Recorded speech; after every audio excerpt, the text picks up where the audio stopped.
about it. I was like, I'm just gonna see like if it would work in the next little bit. And then when you were like next Monday, I was like, yeah, maybe. Hold on. Yeah. I hope so. If Ryan's not gonna have steam coming out of his ears.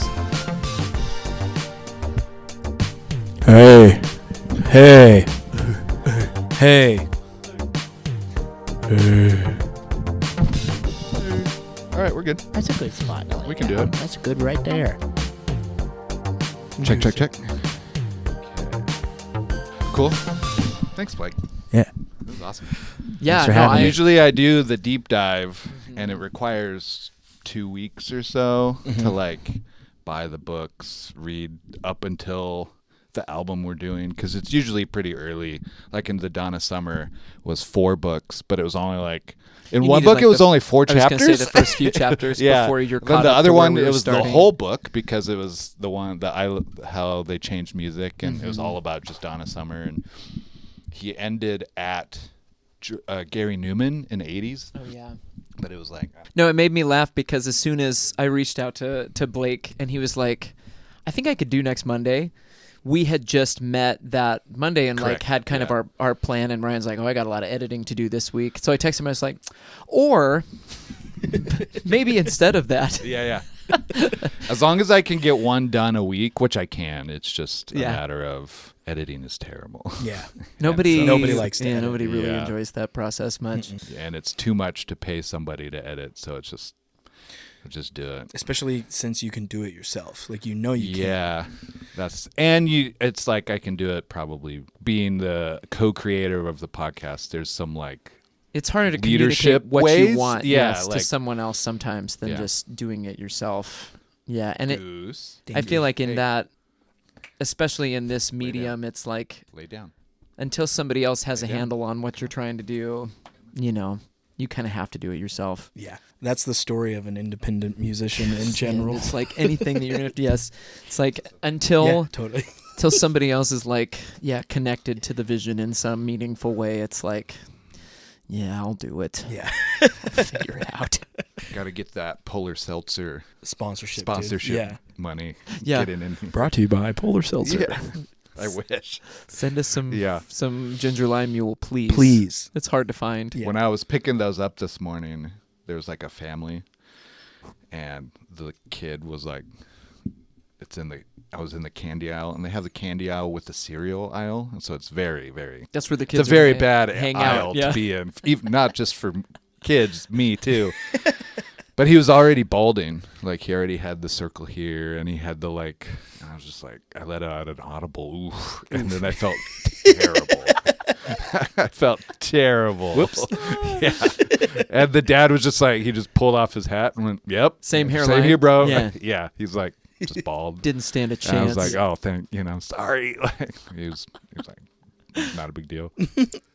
Ryan making Then I friends was- everywhere he goes. Then I was like, grab my nerds and sprinted out the door. Introduce us, Ryan. You're Scott.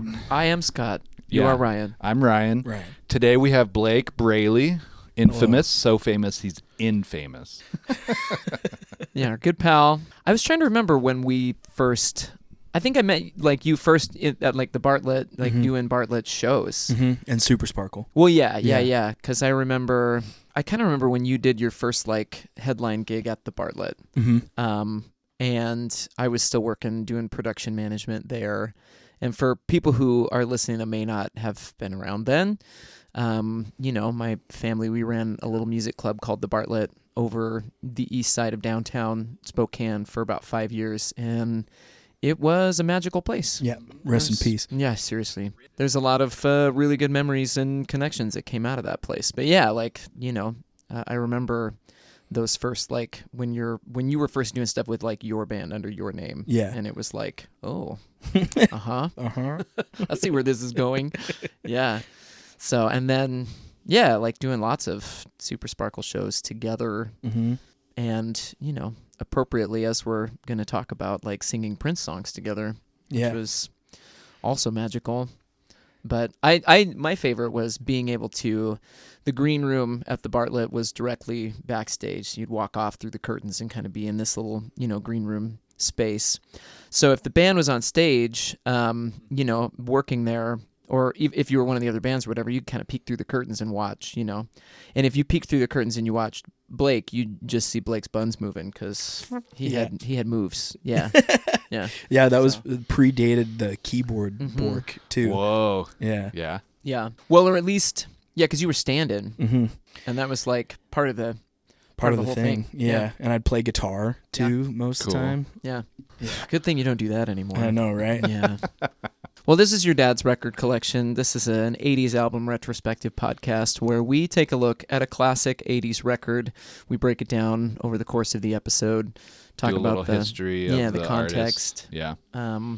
So today, but this Which is super weird. it is This one, we're breaking a little bit of the traditional Ryan's deep dive. kind of Maya and Ronson's paraphrasing. We've talked about this, but like when we first started, the conversations that we were having were like, Goose has something to say Hi, also. Here, Goose. Goose is here. I don't Goose know is what the his third deal co-host is. What of is this your deal, buddy?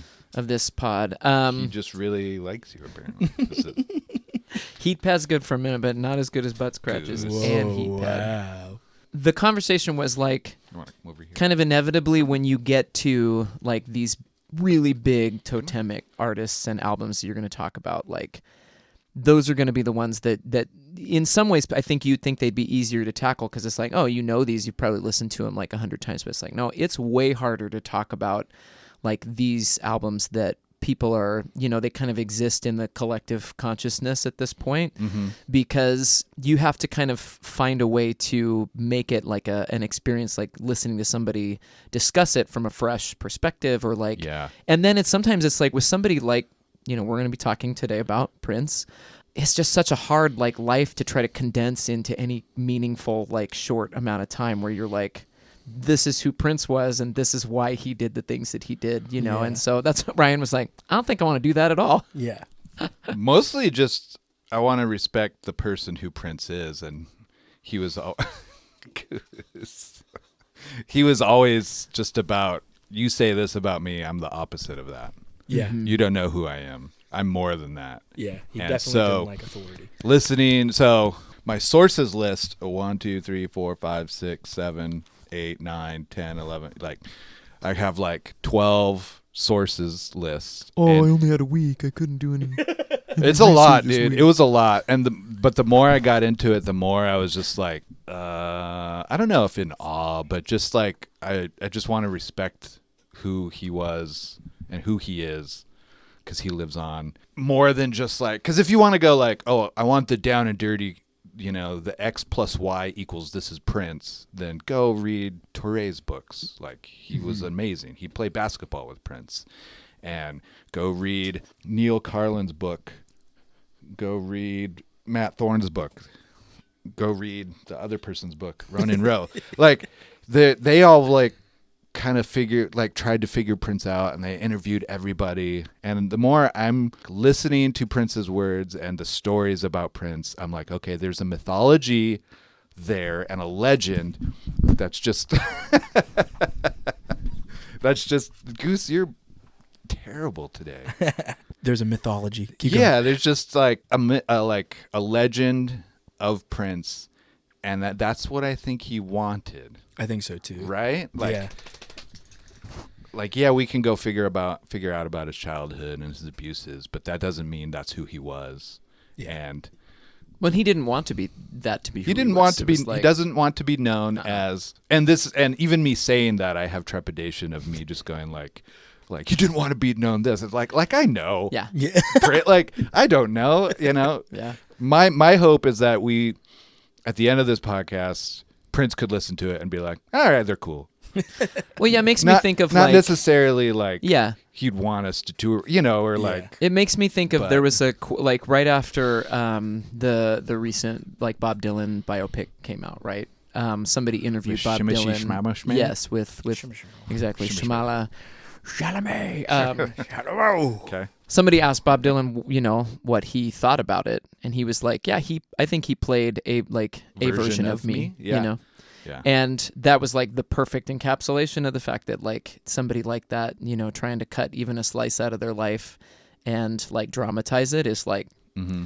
yeah, sure. But him always being a person who was like, you know, Bob Dylan, like every version of me is both fact and fiction in a way, you know, because you build your life that way to protect your own personal, like who you are at your core.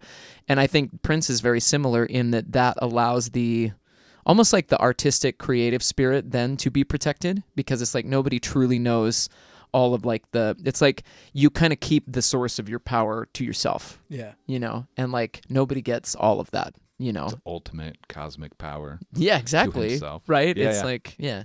Yeah. So, and I think about that all the time, just that notion of like, especially existing in the, you know, we were talking about the idea of kind of all the things you have to do as an independent musician now, you know, the fact that you so often have to exist publicly like as much as possible just to keep in people's, because of the, you know, we're in this attention economy. It's like you have to try to be in front of people's eyeballs all the time, or you're afraid people are going to forget that you exist, you know, the notion of somebody taking essentially like an entire year away from the public eye and being like, I'm not going to do interviews, I'm not going to talk to anybody, I'm just going to work and let the mystery build, is just like, I could romanticize that all day. Like that sounds amazing. Yeah. You know, just to like disappear and not have to post a stupid selfie every couple days just so that the, you know, the online, like the algorithmic lords don't like delete you from existence, Sure. you know? Yeah. So you feel like you have to keep posting and you have to do that. At the level that, like, you know, when you're at a low level, yeah, you do, because if you don't, every time you do, you start from scratch. Yeah. You know, retraining it to show it to people.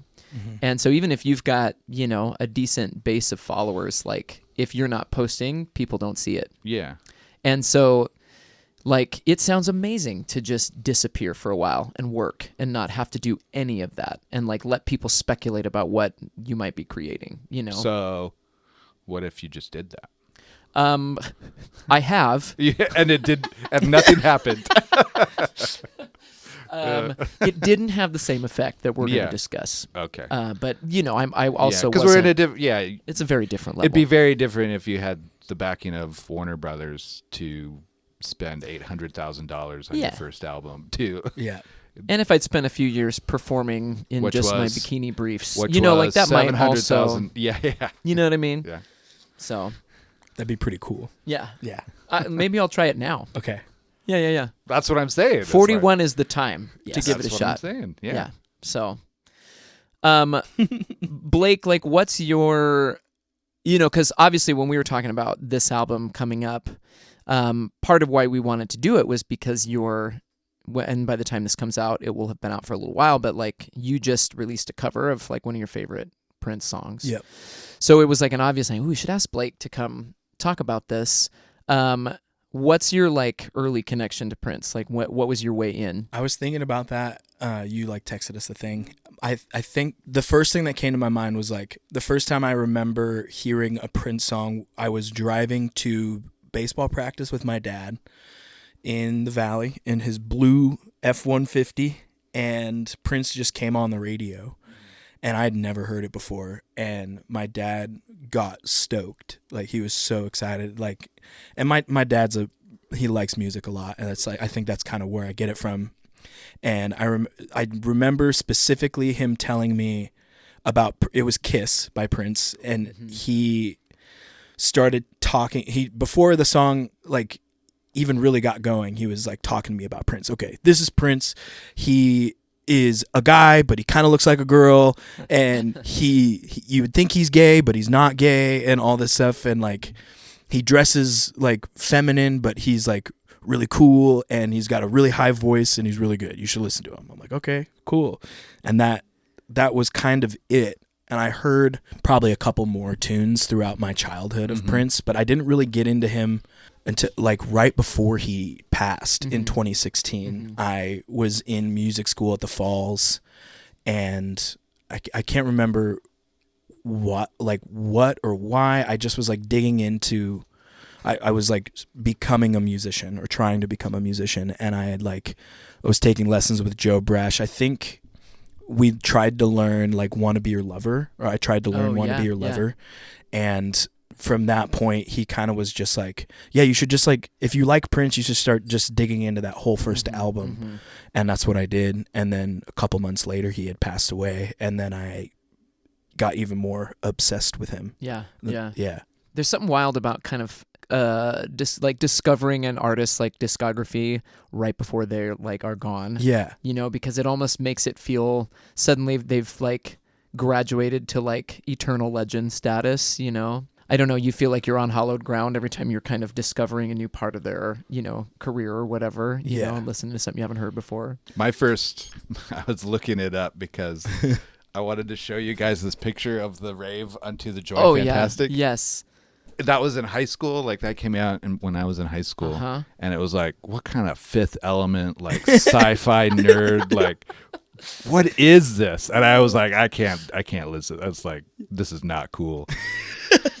And I'm gonna go back to listen to the used. Then I heard we heard what did we hear? We heard like 1999 or something on the radio, and I talked to my dad about it. And my dad was, as the pod knows, but he was a DJ, bass player, and this is our common ancestry is that our dads were like super into music, and both in traveling bands growing up, in evangelical Christian traveling bands, both DJ'd like both weddings DJs and roller rinks and stuff. It's so fun. And my dad didn't really like Prince, and so was kind of just like he didn't like the sexual overtones and didn't like the like really. Yeah, coming from that evangelical background, that didn't weird fit. Yeah, but he did like 99. He did like Purple Rain and stuff like that. So he showed me that stuff. But in high school, my first reaction is that latex blue alien on the cover. I'm just like, what is this? So I had a weird. I had a weird thing, and in previous episodes where I'm like, Prince is overrated. I want you to cue up and just like, should I cue do like some kind of sound effect, like we're going back in time? Yeah, that one, and then play that clip from the first episode where you're like, I'm gonna learn to appreciate Prince or whatever, Yeah, happened sooner than you thought. Yeah, I'll come right out and say it that I now appreciate Prince. I think more as an artist.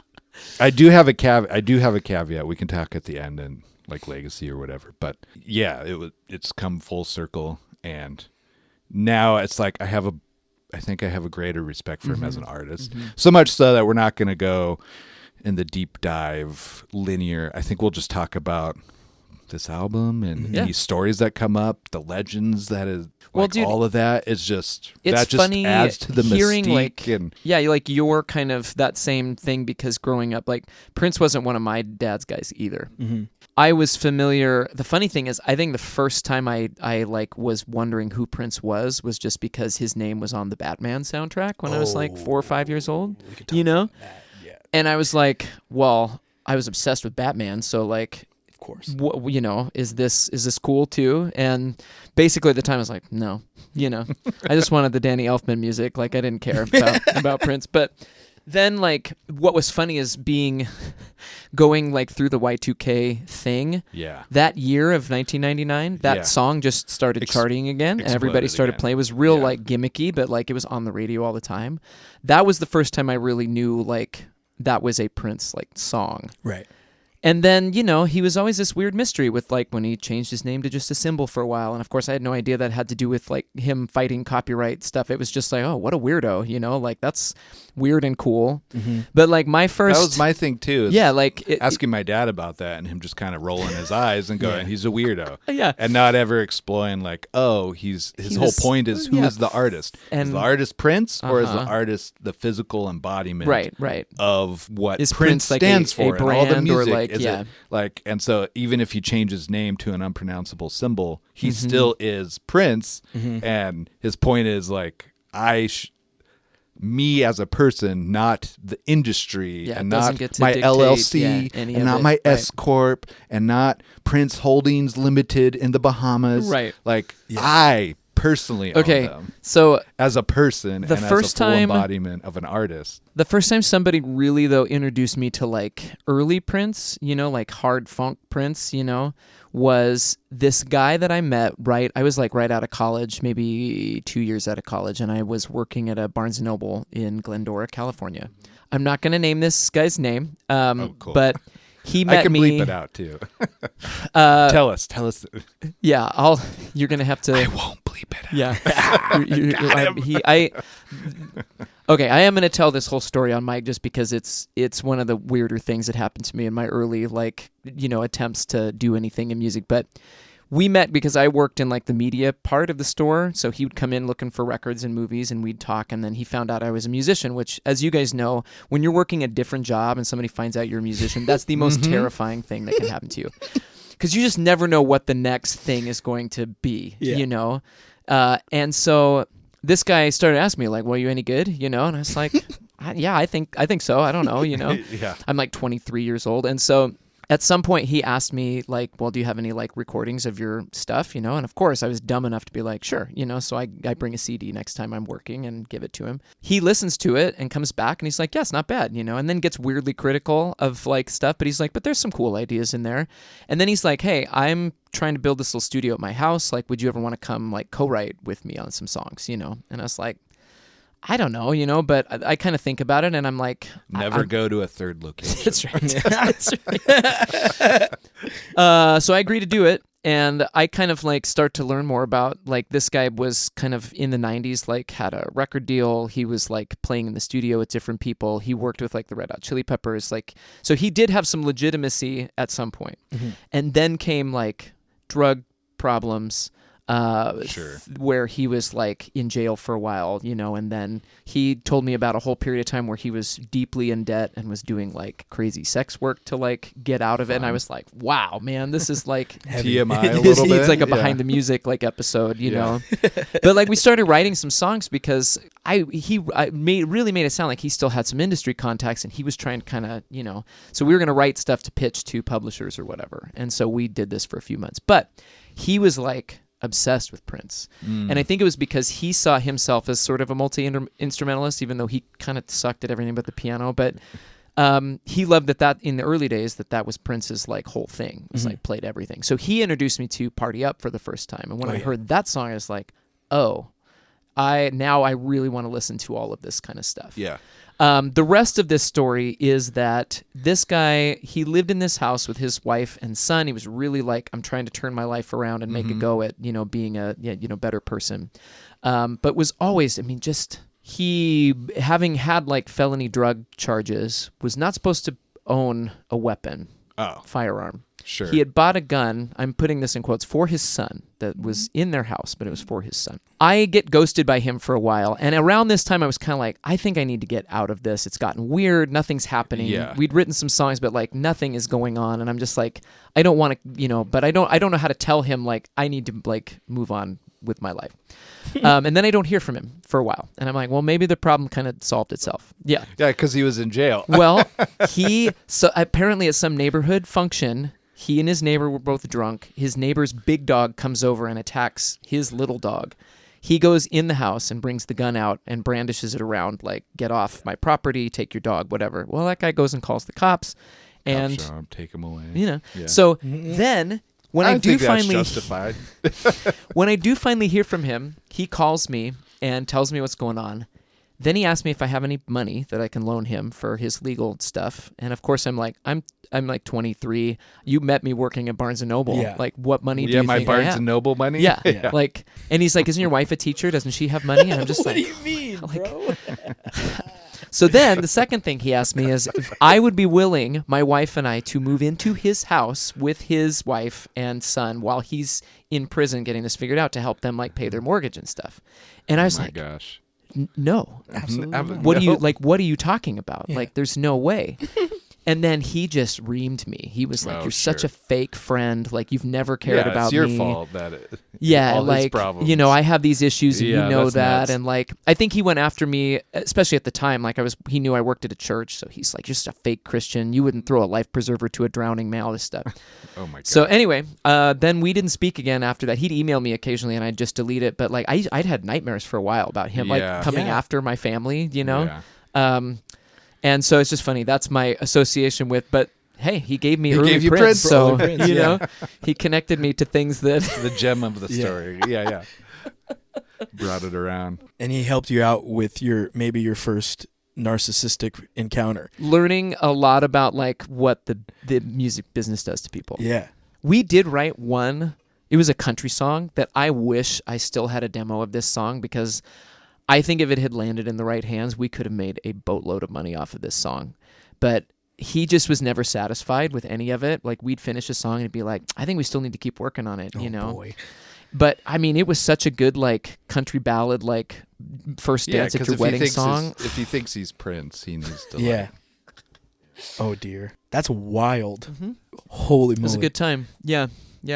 I'm just picturing a young Scotty at the Barnes and Noble, and this guy comes in like, it's pretty good, but you know, it could use Seriously, like, I was so flattered that he'd listen to my music, but then him again, like, getting weirdly critical about like, well, you know, there's some stuff you can. I'm just like, I don't know you, man. Like, what are we doing?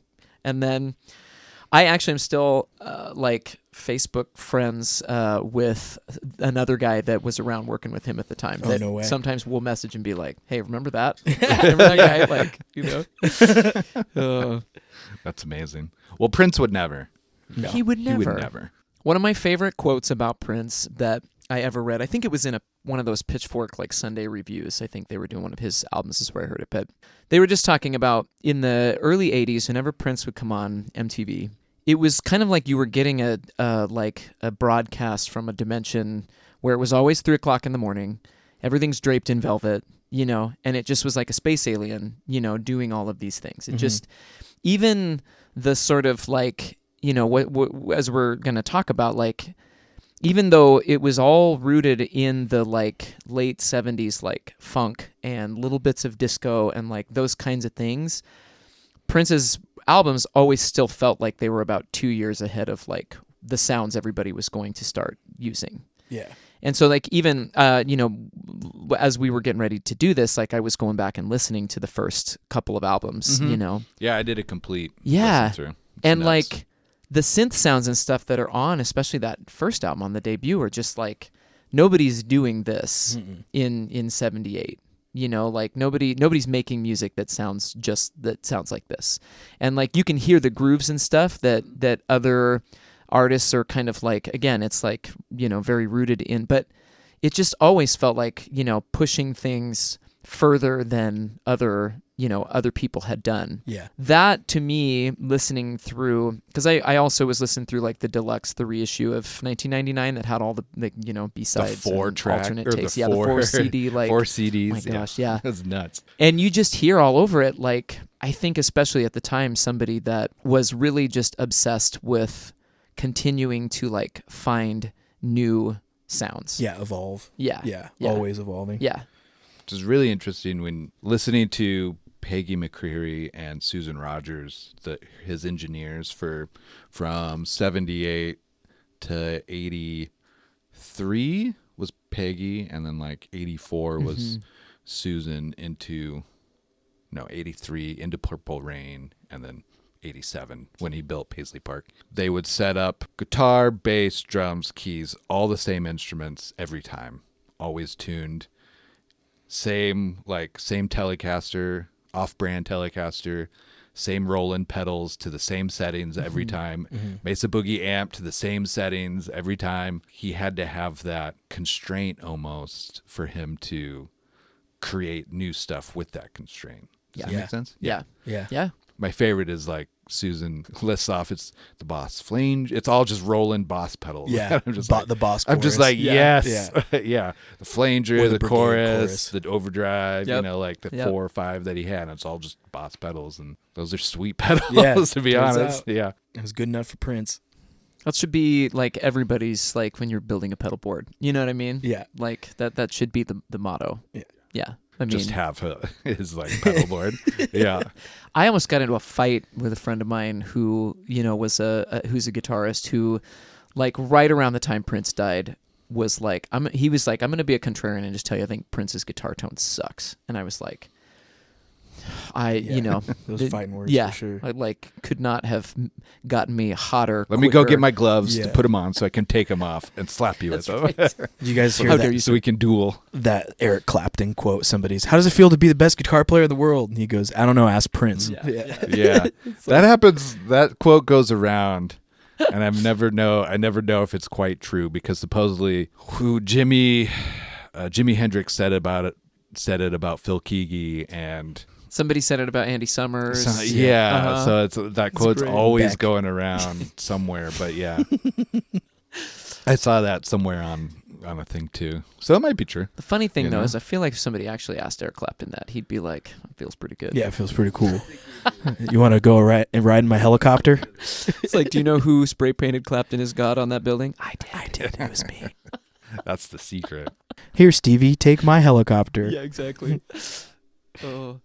So, can you give us just like A quick rundown just of the 1999. flyover? Well, We're give us, talking like, about 1999, the album. Yes, first yes. off. Shoot. released in it's like October of '82, Correct. and this is Prince's 5th record. Correct. You know, we talk about this being, again, we love a pivot point on this show. We like Pivot point. Yeah, hitting like a place This in is their a career huge- where they go, This is a huge pivot from point. one phase to another. You know, This is the we biggest pivot point of all time, I Yep. think. Yeah. and yes, when you look at like If you ask Prince, it wouldn't be, but there was never a pivot point. no, But because he's a guy that it seemed like in his mind he just always saw it coming, you know, and knew it was going to happen. It just the pieces had to kind of line up right. do you guys remember when you were 14? What was that like? When you were maybe even younger, when you were 12? Let's say when you were 12. Do you guys have memories Yeah. of when you were 12? Yeah. I have memories, and I was outside playing with sticks and rocks and BB guns. I was obsessed with Donkey Kong Country for the Super Nintendo. So Yes. can you imagine going, this is who I'm going to be? I'm going to be that. When you're 12, only in the sense that like I could, you know, when you're 12 and 13 years old, imagine like going, being a superstar, but not in any This is specific me. way. You like know, doing the Yeah. Babe Ruth call. Like Yeah. that's me. I mean, that's what I thought I was gonna be doing. Did you really? Full. Hell full- yeah. Yeah, full on. Music and stuff? but No, I thought I baseball, was gonna right? be doing baseball. Oh. And like sports. I was like, I'm gonna be Marion Barber in the backfield. Oh, dude. Babe Ruth. You're Yeah, gonna be- and Babe okay, Ruth, so- Yeah. dude. Yeah. I knew 'cause- this about you. Yeah. I did the Wikipedia page crawl on Yeah, dude. Because what other you played baseball for a long time? Mhm. What, did you play other sports? Yeah, I wrestled and I played football okay. too. Okay. Yeah, What was like the one that you were most committed to? baseball for sure. Okay. Yeah, Did you? What position? I was a catcher, but I also I played around. I threw a knuckleball. Every once in a while, they'd let me like get on the bump and Yeah. throw Nice. the ball. But yeah, outfield, second base, but primarily catcher. Cool. What was like your turning point, kind of where you realized that music was more interesting, or like something that you wanted to pursue more? Yeah, my senior year, I tried out for a play at the school, and like it was in the spring. It was Jekyll and Hyde, and I remember just like I don't know. I always liked singing. I like did some talent shows growing up in like elementary school, but that was pretty much it. And then I did that. Really liked it. Really liked the like community of it, the community like sort of team vibe. I didn't really think it was going to be like that. And then we went to playoffs for state that year, and I had to quit the play because baseball was more important at that point. Yeah. Then I graduated and was hanging out with Tristan a lot, and I was like, I'm 5'5", like I'm not gonna be a baseball player That's a or a brutal football realization. or a football player. So like maybe I'll just try music or something. And I like started singing with Tram. He like taught me a little guitar before I started like doing it and like taking lessons anyway. And that was kind of where it went or how it started, music thing. Did you ever watch High School Musical in there and see the journey of a jock pivoting to Yeah. theater and be like, that could be me. I think I was in elementary school You can be when that happened. Yeah. you can be anything that you want. Don't let the world tell you. You could be Troy Bolton That's if you right. want to. No, it's kind of I think maybe I don't know. Did you play sports, Ryan, when you were little? Like when you were a kid? Played soccer when I was in high school. Okay. But no, like we moved, I was in Alaska, or in Montana, in this ranch, essentially. A ranch, little town, and every summer we'd go to this ranch, family friends, and that's where I sheared sheep, rode horses, shot BB guns, 22s, did the country person. Then we moved to Alaska, and then I was in the woods until I was in 8th grade. Yeah. And Then you emerged with a full beard. Yes. I Covered Ron in Swanson pelts. it. Yep. Mhm. I was just Ron Swanson going like, I who know are more these than you. people? Yeah. I can survive in the Raised woods. on wild locusts and honey. Yeah, I'm in like Yeah. science class creating a fire out of like the science book and like. What's this kid doing? Then somebody handed you a bass, and then it was all over. And then high school was when it was like, I was like 2 years behind everybody. It felt like in my emotional development. Like social development, emotional development. My eyes widened when you said you did a play too, because that's how I found. I was in The Sting. Nice. Oh yeah. And I played 6 background parts. Nice. And it was great. And I did all my own makeup, all my own costumes for these different players these different bit parts and stuff. I don't know if I was any good at it or not, but I remember thinking, like at the beginning of the Sting, the old guy gets shot, right? Mm-hmm. And Spoiler alert. Oh, it's I'm just kidding. 70 years old at this point. Gee whiz. I was gonna watch it today. It's not the ending, Yeah. you know. Yeah. Who knows if he lives or dies? I don't know. And I was in it. He dies. Does he really? I don't know. Oh, I just remember not showing up as that character ever again. But because it's like just one-off It characters. was on my list. But I for this remember week. going like, as I'm about to go out, going, wait, he got shot in the leg. I don't have any like blood or anything, so I took like water and it just, I'm pretty sure it just made it look like I was peeing my pants or whatever, but it was right. That could have been a character beat, you know. Yeah. Oh no! I've been shot, Guys, and I peed my Man, I pants. peed my pants. If I was that good, It just didn't anyways. happen But I anymore. remember being like, yeah, thinking this could be fun. This Yeah. could be a different path yeah. for me. And then I got into bass right after that. It's just interesting because I think that there's such like that realization at some point. I tried desperately to play basketball and to keep growing so that I could keep playing basketball, you know. But I think it was like 7th Wasn't or 8th meant to grade be. where it's like Drank I too much coffee. can't right? keep up Stunts with anyone. growth. Yeah, exactly. Always been highly caffeinated. Mm-hmm. But like joined choir and was like, oh, I think these are my people. Yeah. You know, and like kind of never looked back. But But you don't have that thought. My point being is like when Prince was, his earliest memory Right. is going up to the piano and playing music no, not and at going, all. this is what I'm going to do for the rest of my life. I didn't even want to Yeah. practice piano when I was that age. Yeah, and that's You know? that's my thing too, was like, hell no, I don't want to learn how to play music. He never learned how to play or read music. That makes me feel better. Yeah, I mean, it makes me feel a little bit better too, you know, that he was just all about, as long as the groove was there, that's the most important thing. The awe of like, he knew from he was 14 that that's what he was going to do. It's so young. He would spend every waking moment playing instruments, writing songs. When he was 15, he had notebooks full songs. Yeah. And I just like, that's such a wild thing to me, because when I was 15, my notebooks were not full of songs. No. They're full of drawings. Drawings Yeah. of boobies and swords and Yeah, the S. the Superman symbol. Well, the Yeah, you the know the symbols, like the the logos. the Yeah. S, the famous. Oh like, yeah, the Yeah. the QCS lines. or the whatever. Yeah. lines, yeah.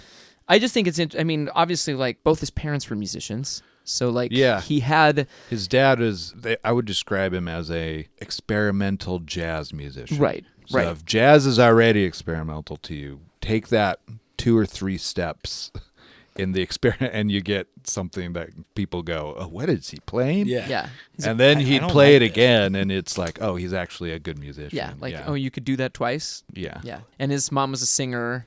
Yeah, And who only so- sang harmonies, never Okay. sang the melody. So growing up, North Minneapolis, I think this is important, is that North Minneapolis, everybody says North Minneapolis when they say it. And I'm like, why do they say it? And they never said like why. Mm-hmm. And it was because it was kind of segregated. And North Minneapolis is the ghetto of, or was at that point. Kind of a symbolic thing, was like one of the churches where they would play and do shows in the basement. It was a get-together hang, and the pastor would be like, yeah, at least they're here, you know. It is now a police station. And everybody, I'm kind of like, that's kind of a symbolic thing if real. you think about it. So he does actually graduate high school, so that's pretty cool. And then when he's 17, 16, 17, he's already got a name for himself as in Minneapolis as like the next Stevie Wonder. Have you seen this kid who can like play all the instruments and write songs and play everything? And so the band he's in, they all kind of want to do their own thing. An important thing for later Prince is that he was his parents were Jehovah's Witnesses. Right. Mm-hmm. Or Seventh-day Adventist. Oh, okay. I heard Jehovah's Witness. It's like He was a Jehovah's Witness. Yes, later Yes. in life. Okay, but his dad mainly was the one and kicked him out when he was 14. Yeah. And who was, like, put your key on the table, you're out. Mm-hmm. And so he lived in the basement of a friend's house, which is essentially, everybody was like, it's Purple Rain. Like, if you've seen the basement in Right. Purple It's Rain, very that is what the basement was. Yeah, It was yeah. like a lot like my basement, where it, put a bed in here, and that's probably what you would have. Let's see. Chris Moon is important. David Z is important. Chris Moon was like a studio guy who owned a studio and was like, you're good enough. Like, you're incredible. You're good. Let's get a demo together. This guy, David Z, who later is part of Lips Inc., Funky Town. He co-writes that song. Produces Fine Young Cannibals. Oh, interesting. Yeah. It's particularly the snare sound. he's very proud of that snare. But he like helps engineer. And when they fly Prince out for the first time to LA to like shop him around, and Warner Brothers is trying to like find a producer for him, David Z comes with him and is like his engineer. Mm-hmm. And David Z remembers that Prince, there was Ted Templeman, there was every producer you could think of. He was being shopped around, and all of them were like, yeah, it's okay. You know, he has a lot of potential, but we're busy. Yeah, didn't like Quincy pass on him? All of them did. Yeah. Yeah. I mean, like, think of every producer that was there in 78. And this is the story, too, that Steve Lukather tells in his book. Have you heard that one? Where, like, he's recording, and, like, over the monitor into the window comes Prince's head, like, a couple times. Yeah. And I'm always just like, I wonder what he was thinking. Like, was he thinking he's good, or was he thinking he's bad, or just, like, trying to make him mess up, you know? Like, Probably. He was probably trolling him. yeah, I Well, think so. It's so crazy to think, like, you know, you have this kid that they're bringing out from the Midwest that's, you know, obviously this very prodigious talent. But, I mean, at the time, like, the people that, like, I mean, Quincy's obviously now right there trying to get Michael's, like, solo career, like, you know, launching to the next level. And so they're making Off the Wall. And, like, there's kind of, I would imagine, got to be a little bit of this, like, I don't need another one of those. You know what I mean? Like, I'm doing this, and like, we're, like, poised for, like, mega superstardom because this kid's already done the time. He's been around, right? Like, He's a safe bet. yeah, I like, feel. Yeah. you know, and so, yeah, like, having somebody, I think that's what's so fascinating about having somebody coming from Minneapolis. like No- out of nowhere. where Yeah. people are like, you can be the best musician in Minneapolis. Yeah. Nobody here cares. Yeah. You know, and the funny thing, of course, is he's going to prove like, oh, it might be the best musician in the world, but like, you know, you come from this place where you have not been through the machine or like are part of that. Nobody cares, you know, and like we talked even about last week, we were talking about Donna Summer and like her first 80s record, but like the fact that building up to that, you know, she'd done a good amount of time before breaking out in the US, like making records in Germany and like, you know, Yeah. building this sort of, Yeah, she spent 8 years in Germany. Yeah, building like- a career and a life and Yep. had kids and stuff. and so it was like by the time Yeah. they were like bringing her into like the US, you know, like music scene, they were able to be like, look at this sort of exotic European, like, even though, they rented Rolls Royce. They marketed her as this huge queen of the night. Yeah, Queen of from the Disco, dude. Queen of Disco From Europe. From Europe. Yeah. She's already made it. She's huge, and now she's coming over to Right. to bless us with her Yeah. with her silky smooth voice here. and you know? it's like that was almost, it's kind of like you imagine if she had not been able to like have that kind of to jump off of, you know, like you don't get the sort of Queen of Disco for the last like half of the 70s, you know, from her. The ways that those wheels turn and who gets like a chance and who doesn't, you know, is just really interesting. And I mean, it's hard to say who is like, you know, you never want to be like, well, who's deserving or not of a shot, you know, because it's kind of like, yeah, when you're looking at who they're working with, it's like, of course, Michael Jackson was going on to be like the biggest star in the world. Like, yeah. you know, again, another like unbelievable talent from the time he was teeny tiny, like with huge sort of ambitions about what he wanted to do artistically. But just, the fact that it's like, we're going to bring this kid out from Minneapolis and see if we can like, like get him to work with the producer. Yeah, like break in and make which is something wild happen, to me. Yeah. And everybody's like, no, we don't care. So that first album, For You, in 78, he goes 3 months over the time and spends $700,000 more than he should have. Yeah, essentially. So he spent like equivalent of $850,000 of like today's money on the record, and went like 3 months over. Almost basically ruined the guys that was supposed to produce him. Like ruined that guy's life. Treated him terribly. Like would show up without him and do work and then not show him the work, and then just like kind of ruined the guy's reputation too, because like he had, like, Warner Brothers was there, like, dude, you're supposed to produce this guy, and he's like, he's unproducible. What do you want from me? And then didn't get work for like a couple years, and then wanted to quit because like, if that's what this is, then I don't want to do it anymore. I think he does go and tour with it for like a little bit, right? That album, For You. Yeah, he does. Okay, but it comes out 6 months after he records it, and then it flops, does nothing, and Warner Brothers goes, okay, we need a follow up, and in 5 weeks he records the Prince, self-titled, the self-titled one. He recorded. Okay, You go check it out. He recorded like 46 like vocal overdubs on like just the first track of that album. Just like 46 layers of vocals. Yeah. Just that first song. Oh my God. Could you imagine being the producer for that? Yeah, and like, I don't know, being the person who's trying to rein that in, and just trying to be like, I don't know if we need all that, and having somebody basically then being like, well, I'm not going to listen to you then, because obviously we do, It's like, yeah, we need every single one, It's imperative. Mm-hmm. Prince, the self-titled one, comes out. He gets a hit. R&B hits for Wanna Be Your Lover. The other one, such a great song. Feel For You. Why You Want to Treat Me So Bad. Oh, yeah. He gets on American History, American Bandstand, and Midnight Special in January of 1980. And that's where he's like in a bikini with high heels and is wild. And they're kind of still introducing him super as wild. like this dude from Minneapolis, like, oh, like here you are, your first big thing that you're doing, And it is very interesting again to kind of see in those, I feel like those early performances, those early days, the way that it's not like exactly like a stigma to it, but it is kind of this like we're giving this kid like his first chance to be on TV, and this kid from Minneapolis, like, wow, can't believe you're all the way out here making music, and like This is where he starts getting his like backing band too, as he tours for this. And the guys that are with him on this album, you can see them in the Controversy tour.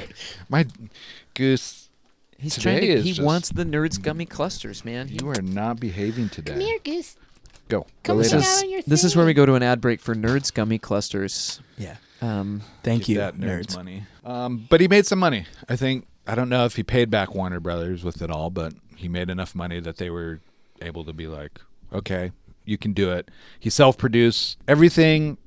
It's kind of a blanket statement from here that he self-produced. He did all the instrumentations, all the vocals. The only thing he didn't do is like engineer it, because he didn't want to do that, because it took time away from actually creating. It is insane, though, the amount of creative control that they gave him to just. Yeah. Run with. Yeah. On his first and second album, it was just like, okay, here you go. Do Go whatever for you it. want. Here's the money. Go. I think that just speaks to also the just amount of money that was in the ecosphere of LA at the time, Totally. of just being like, we talked this a little bit about Toto, being these guys being willing to just these industry executives just being like, yeah, here's a check for $1 million. Go have fun. Yeah. And Yeah. And then we'll talk about this more, I think, in the heavy metal and the metal bands, where like the fade out guy, you've heard about that? I don't think so. They would, in the line items for studios, it was real popular with like Motley Crue and I'd want to say Def Leppard, but not Def Leppard. But like bands from LA at the time, Motley Crue. What's the other ones? Skid Row. Scotty. Skid Row. Yeah. Those guys. Yeah. they would request when they do studio time to hire this California fade out guy because the fade outs are really popular. But that was just code for lots and lots of cocaine. Hell yeah. Yeah. And so so the studios would just bill the record companies for the cocaine. Yeah, that the they had to plug. go buy. Yeah. Yeah. But it would be the Hollywood fade out. It'd be the fade out guy. Hollywood fade out guy. So But yeah, 79. This 79 is when he starts getting those guys. Dirty Mind comes out in 80. So he got some money. He bought a house in Minneapolis, outside of Minneapolis. on the lake in the suburbs. A split level, which is like the worst you can buy, in my opinion. Yeah, I hate it's split so levels. funny. Yeah, no. Yeah. My wife hates split level houses and has like a weird personal grudge against split level houses that I don't understand. And it's kind of dark. I don't even want to ask about it. Like, did something happen to you in a split level house? Are split level houses the ones where the stairs are like? Yeah, like you walk in and you have to pick a direction. It's like a choose your own adventure story when you come through the door. Yeah, a little tiny landing with half a staircase going up and half a staircase going up. Yeah. You're coming in right at the middle. Yeah. It's super weird. Yeah. But yeah, they talk about it like it was a pretty just boring house. Like they said later, it became known painted as like it the purple. purple house, but they were Yeah. like it was brown and just kind of beige, like a normal suburban cul-de-sac. Dirty Minds is where Peggy comes in because he finds Sunset Sound. He finds that studio. He gets given carte blanche, essentially. I mean, he has to request it at the time, but his studio is room 2 in Sunset Sound, and Peggy is his engineer. He has his own bathroom. He really likes that there's a basketball court there, and he kind of splits his time between Minneapolis, where he'll record demos and he'll record stuff, and go to Sunset Sound, he'll record stuff. And this is where we get really prolific, unfettered, high creativity, high output creativity is the 1980 Dirty Minds. Yeah, Dirty Mind came out. This is where he finds people that he wants to make into stars. There's like movies that would be on. Yeah, they said he was kind of obsessed with watching this movie called The Idolmaker. Yeah. As well as like he loved Blade Runner and like Eraserhead. So like they just wouldn't like these movies would just be on a loop at his house all the time. Yeah. Watching. I love that he loves Blade Runner because you could totally see that in Purple Rain. Oh, he right? said the like cyberpunk during that era it was like I want everything to kind of look and feel like just like this, And of course he's like wearing trench coats, That's like, where he got for years. Like that was the look. So got obsessed Pre-Matrix. with just Yeah. exactly. Yeah. Ahead of his time always. So and then I think what was it? It's in 81 that he does Saturday Night Live. He plays Party Up. Yes. And that's like another big like step. It's like doing that. I think we can skip ahead a little bit, but like all of these like live performances and things that are happening, he's like had a little bit of like chart success, mostly though on like R&B and like, Yeah, and like on soul pop a little charts bit, and- but nothing, he was in Billboard Top 100 for R&B and pop charts, but Right. nothing for like nowhere near anything. And so Controversy comes out in 81, October of 81. Also he has album in 81, he has The Time comes out, Vanity 6 comes out. So in 80 and 81 he writes like 4 or 5 albums worth of material. They're still finding in the archive material he writes in the at vault. in Paisley Park. Well, Yeah. and again, he seems to see the trajectory of where he wants to go. And I think everybody who is working with him obviously saw it too, It's still fascinating that like up to that point in the studio, it's still just him. Mm-hmm. Yeah. So I was listening to source for some of this was the Official Prince podcast, which is pretty awesome. I think the host name is Andrea Swenson. She's like a Prince historian. Don't you know? Uh-huh. Don't you know? She did have a great Minnesota accent. Minnesota accent, don't you know? So good. Oh, we love Prince. We love Prince.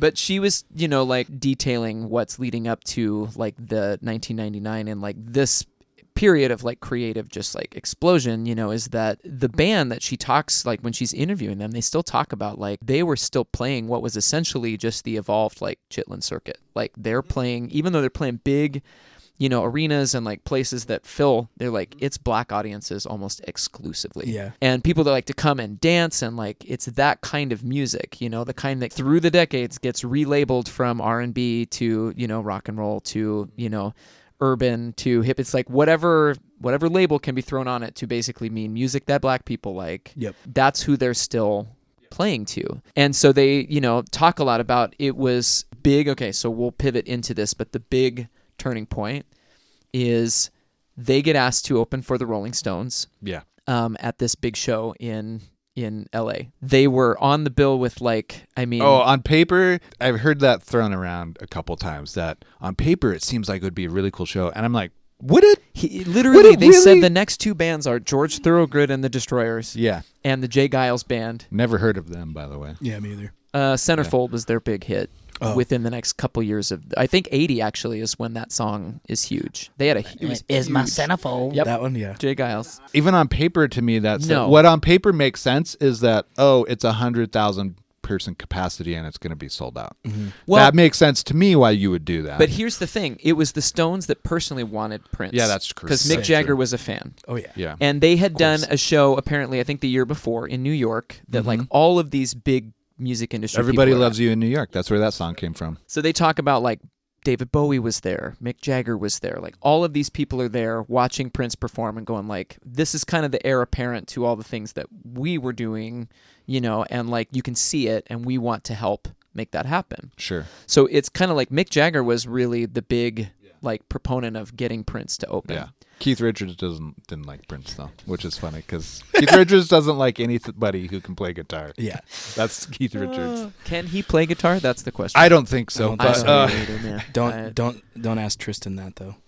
he likes Keith Richards. Loves Keith Richards. See, we have the funniest this is thing. Be fun. We're gonna do a Rolling Stones episode with Yeah. him, and we'll have it out. You should. Ryan has more of a beef with them than I do, but neither of us are Stones fans. Me either. Well, I'm gonna There you go. Okay. I'm gonna bring it up here when we get further in, but And so it was hilarious when I'm listening to this podcast and she's like, the story starts with this show opening for the Rolling Stones. And I was like, hey, Ryan. Oh, no. yeah.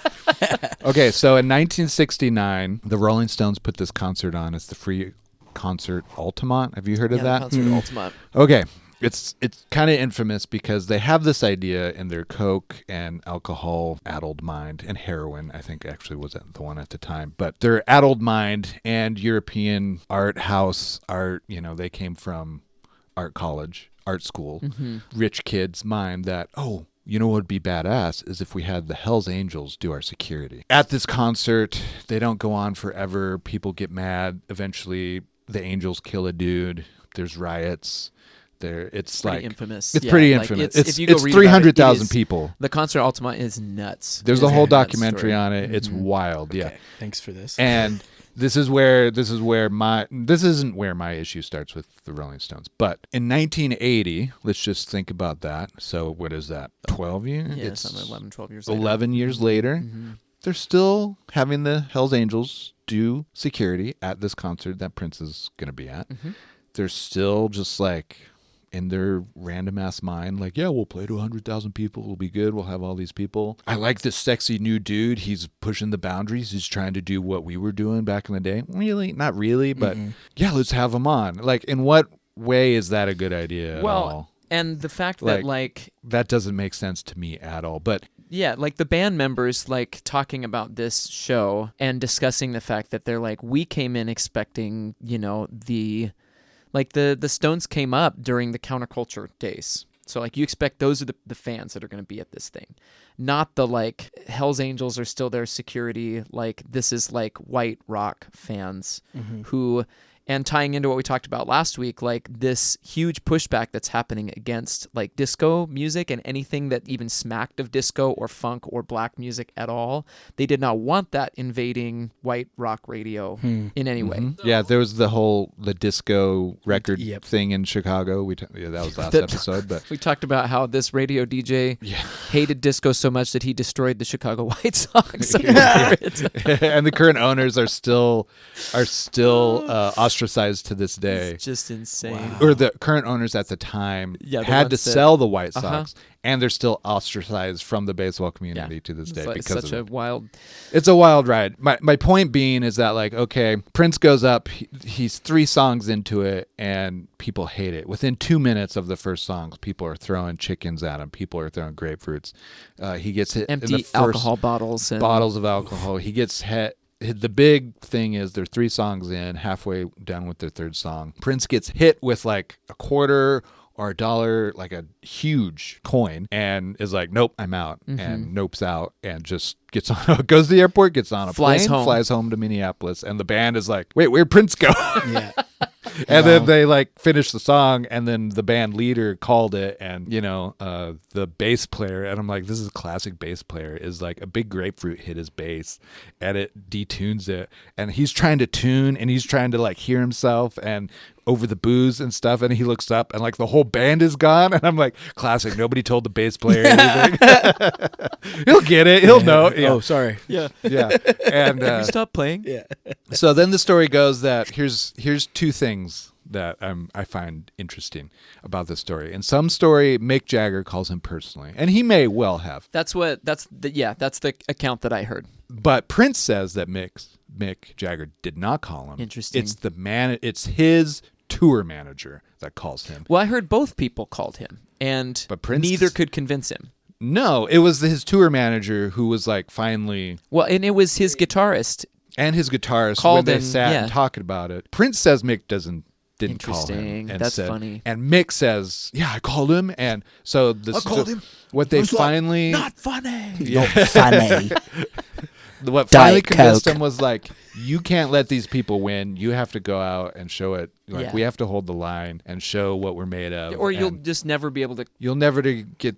Yeah, You like know, you'll so never overcome that. they had a day off. They had Saturday off, and then they do Sunday, and the same thing happens again. They The said whole he time- narrowly dodged an empty Jack Daniels bottle that like was Would've thrown killed him, at his yeah. head. Yeah, like would have been a concussion head injury. Yeah. And yeah, somebody like the bass player said a full carton of orange juice just exploded against his body, Yeah. and the drummer's like using cymbals as shields, like trying to just. And I'm like, dude, good for them. Yeah, they went out and tried to do it again. The funny part is, though, is Mick Jagger, the thing that he said convinced him was like, when I was coming up, we went and had people do this to us too. What he's referencing is that 1969 concert at Altamont, where they were too stoned out of their minds to get on stage until 3 a.m. Yeah. And so everybody was pissed at them, and then that's why they rioted, because somebody tried to bum rush the stage. Hell's Angels shot him. And Yeah. Not quite the same. Yeah. not quite the same. And I'm like, bro, like that's not quite the same. Well- Especially if Prince has no knowledge of you calling him. Like, Yeah. And the I fact feel that like, you're talking it about is. an event where you were the headliner, you were the thing people were coming to anyways. to yeah, see, yeah. and you were like the white Yeah. band. This is like you've got Prince opening this show, and like even if people kind of deny it, there's clearly a racial Oh yeah. and 100%. even kind of like a sexual, like this is not Well, you had what we came to. Dr. Fink. Yeah. Not a real doctor on keys. Not a real. We're just don't call him if He's you the need, white like, guy on keys, exam. and then another white person, Lisa Coleman, on Yeah. backgrounds and keys. percussion and keys, and then 3 black front guys, bass, Des Prince, Dickerson, the and then guitarist, another and guy, Prince. Yeah. and then a black drummer. So it's Yeah. like, it's Mixed kind of the inverse of race, what it mixed usually gender. is, right? Yeah. Yeah. So what I love though is that they just talk about like that show. He vowed never to open for anyone ever again. And he didn't. And he basically disappeared from public life for like a year and wouldn't do interviews, as the papers are spreading that story, he just went back to work and was like, I'm going to show them. all Yeah. of them, like what kind of star that And he did. I know I he can did change his become. outfit a little bit. He wasn't in a bikini. Yeah, they went for the heels, frilly shirts and the purple trench coat, and all that stuff. Yeah. But it's like But this is where 1999 comes from. Yeah. Is the genesis of that. it's And like goes straight back to work. The Time released their first album, Cool. Vanity 6 started coming up. And so it feels like he would go to Minneapolis, record for them, and then he would go to Sunset Sound and record for him. Kind of. Well, and I love that. But it's very mixed because like Peggy she says, said we never knew what we were. never knew because like we would get a song and she remembers recording Manic Monday there, but then Susan Rogers remembers recording it in Minneapolis, and it's like, well, you could have both recorded it different, who knows? So that's the genesis of. Let me ask you, which version of How Come You Don't Call Me Anymore? Like, what was the first one that you heard? The 1999 deluxe album, like the CD. Yeah, my brother got me that for my birthday in like 2018. It might have even been 2016, the year he died, I think. And I lost side 1, which is like the actual album. The main event. The main event.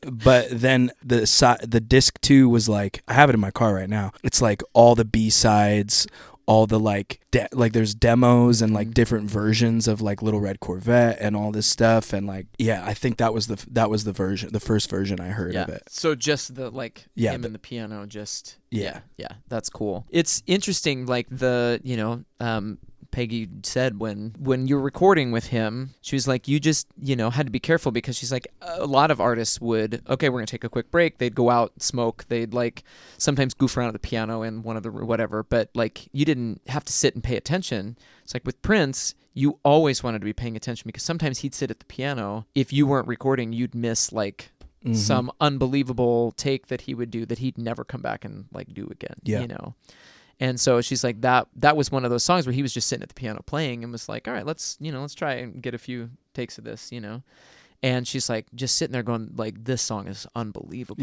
and then it doesn't make the record, it's just crazy. Only, to surface as a B-side, it came out as like a B-side and on a compilation record, didn't it? Yeah. She said she didn't know until she found it on a tape in some upstairs back room. Amoeba. Yeah. Yeah. She said she was shopping with her kids one time and looked at, and she was so happy that she saw it on there, because she's like, I remembered being there, sitting, just listening to him play it at the piano, I think it's really funny and cool. Out of this specific period of time is what we get, what now they the Minneapolis sound. Funk, Minneapolis funk. Which is really just the sound of Prince. If you look at him playing every instrument on the Time records, every instrument that he's doing, and for Vanity, it's like we've talked about bands that sort of are architects of a specific sound before, we talked a little bit about it at the beginning of U2's career, how they go on to nobody else really, they create a whole genre of music basically that sounds like U2. Yep. But it's not the same as... They create the delay pedal. The edge. The delay pedal market. Worst nickname ever. The 2-note lead. Ooh. Yeah. Has he written a book yet just called Edging? Edging by the Edge? Yeah. He's been working on it for decades, and somebody's like, actually... Yeah. I don't think you should call it that. No, it's not. But somebody being an architect of a sound, it's not the same as somebody who, like Prince, sort of almost just wills this into existence. Yeah. Just the amount of... I think about this all the time when I talk to other songwriters, because I'm always curious, how much are you writing all the time? Because I'm not a super prolific writer. I usually write in bursts. I write, I'll go through a period of time where it's okay, I'm going to write a bunch of stuff. And then I don't for a while, because I'm usually either developing that or got to wait for kind of some ideas to percolate. I don't know where you fall with that. I've gone all over the place. Okay. For sure. Lately, it's been every day. Good. Try to write every day. And I feel like if you can get disciplined about it, that's the best way to go. Somebody for this... For a couple hours or Yeah. I'll sit down, specifically... I used to do it, and I would try to go on my computer, have all my toys and gadgets, and that was really debilitating for a long time. Because you're also engineering it. Yeah, and I'm classic. Too many options. Yeah, right? Sifting through Juno the 40 gigs of snare sounds I just downloaded for fucking GarageBand. Yeah, what is with GarageBand? You're gonna use them all. No, I deleted because I only have 250 gigs on my computer. Anyways, sorry, yeah, exactly. You get it. Why do I need all that? But you don't. I think it was Tristan. I was like, man, this is 2 months ago. I was like, man, I've been really in a slump with writing. I feel like I can't do it. The only time I feel like I can write is with our new band, Silly. And he's like, well, what are you doing? Is it pronounced Silly or P.S. I Love You? Silly. Silly. Yeah, it used to be P.S. I Love You, but there's too many other things. Yeah. Great. Yeah. Okay. He's like, well, what are you doing? And I'm like, oh, I'm sitting down on my computer. He's like, well, there's your first problem, man. You should just pick up a guitar or sit down at your piano or whatever. So now I just sit down on my upright and plunk away, turn on the voice memos and just go. Yeah. When you hear about somebody's process Mm-hmm. and it kind of sparks something for you to like, then you're like, ooh, I kind of want to try that, you know, and like see what happens. I just kind of can't imagine this much output in this short of a period of time. Yeah, and like, what does that even look like for him? You know what I mean? Like, is he doing the same thing? Is he sitting in a studio? Like you were just talking about, you have to be careful and like had to be paying attention at all times. It's like, was somebody following Prince around, like listening to him just like hum along, you know, whatever? Well, they talk about even like the song 1999 was written because they all stayed in a hotel together on tour, and we played a show and then went to this hotel that had free HBO, which was a big deal. They all loved movies, and they're like, oh, we can like free HBO. And there was like a documentary about like the, you know, nuclear, like end of the world, all this stuff that they all watched.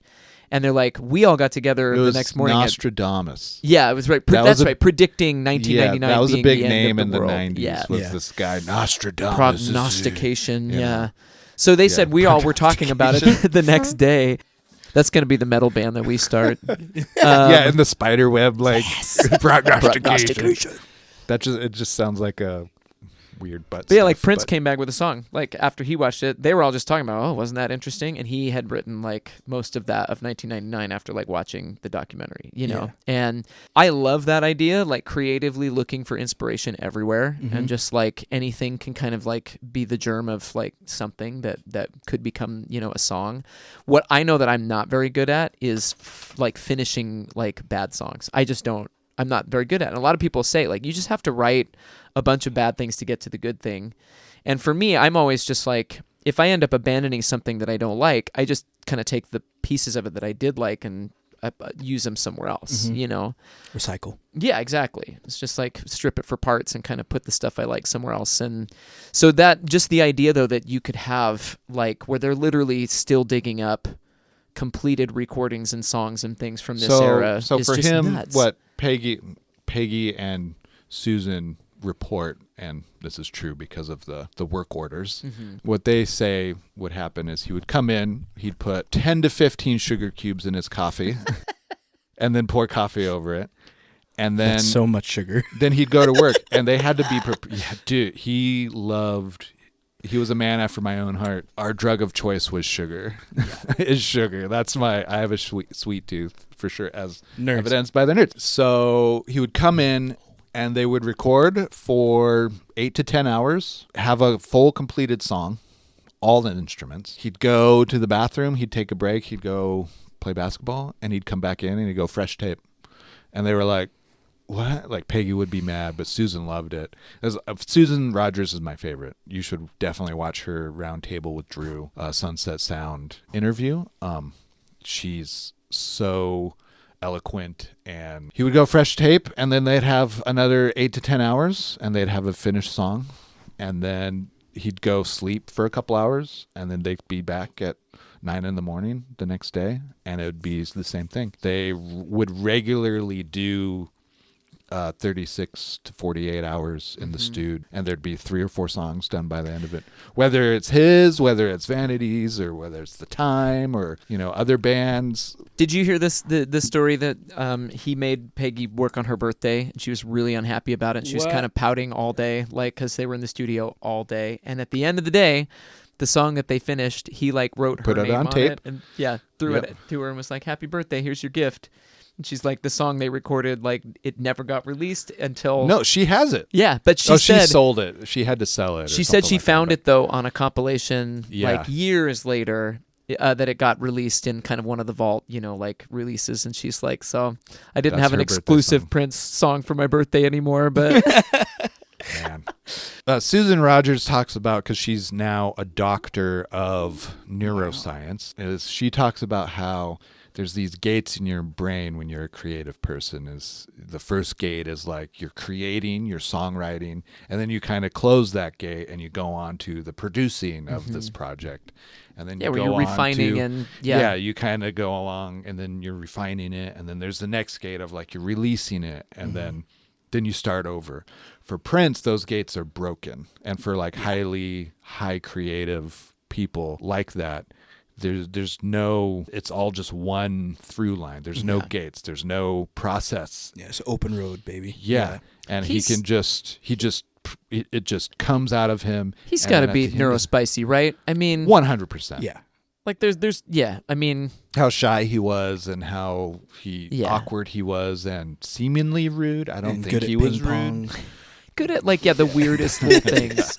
Yeah. When you see stories about him where, like he talked about, I think he's the one that he's quoting at this point or something, but that he had seizures when he was Oh, a 100. Yeah. kid. He was And then one day he epileptic just when told was a his kid. mom, I'm not going to be sick anymore. And she said, oh, like, how do you know that? And he said, because an angel told me he didn't have seizures anymore, Yeah. And it's stuff like that like, Wild. that's a Again, unique, like that's the a different myth- specimen of the of myth and the person. legend of Prince, and this is again why I'm like, Yeah. kind of not kid gloves on this one, but I want to respect that part Yeah, of him. it's just everybody I think who knew him seemed to have like a wild stories. Yeah. Yeah. about Roller spending time with him. skating.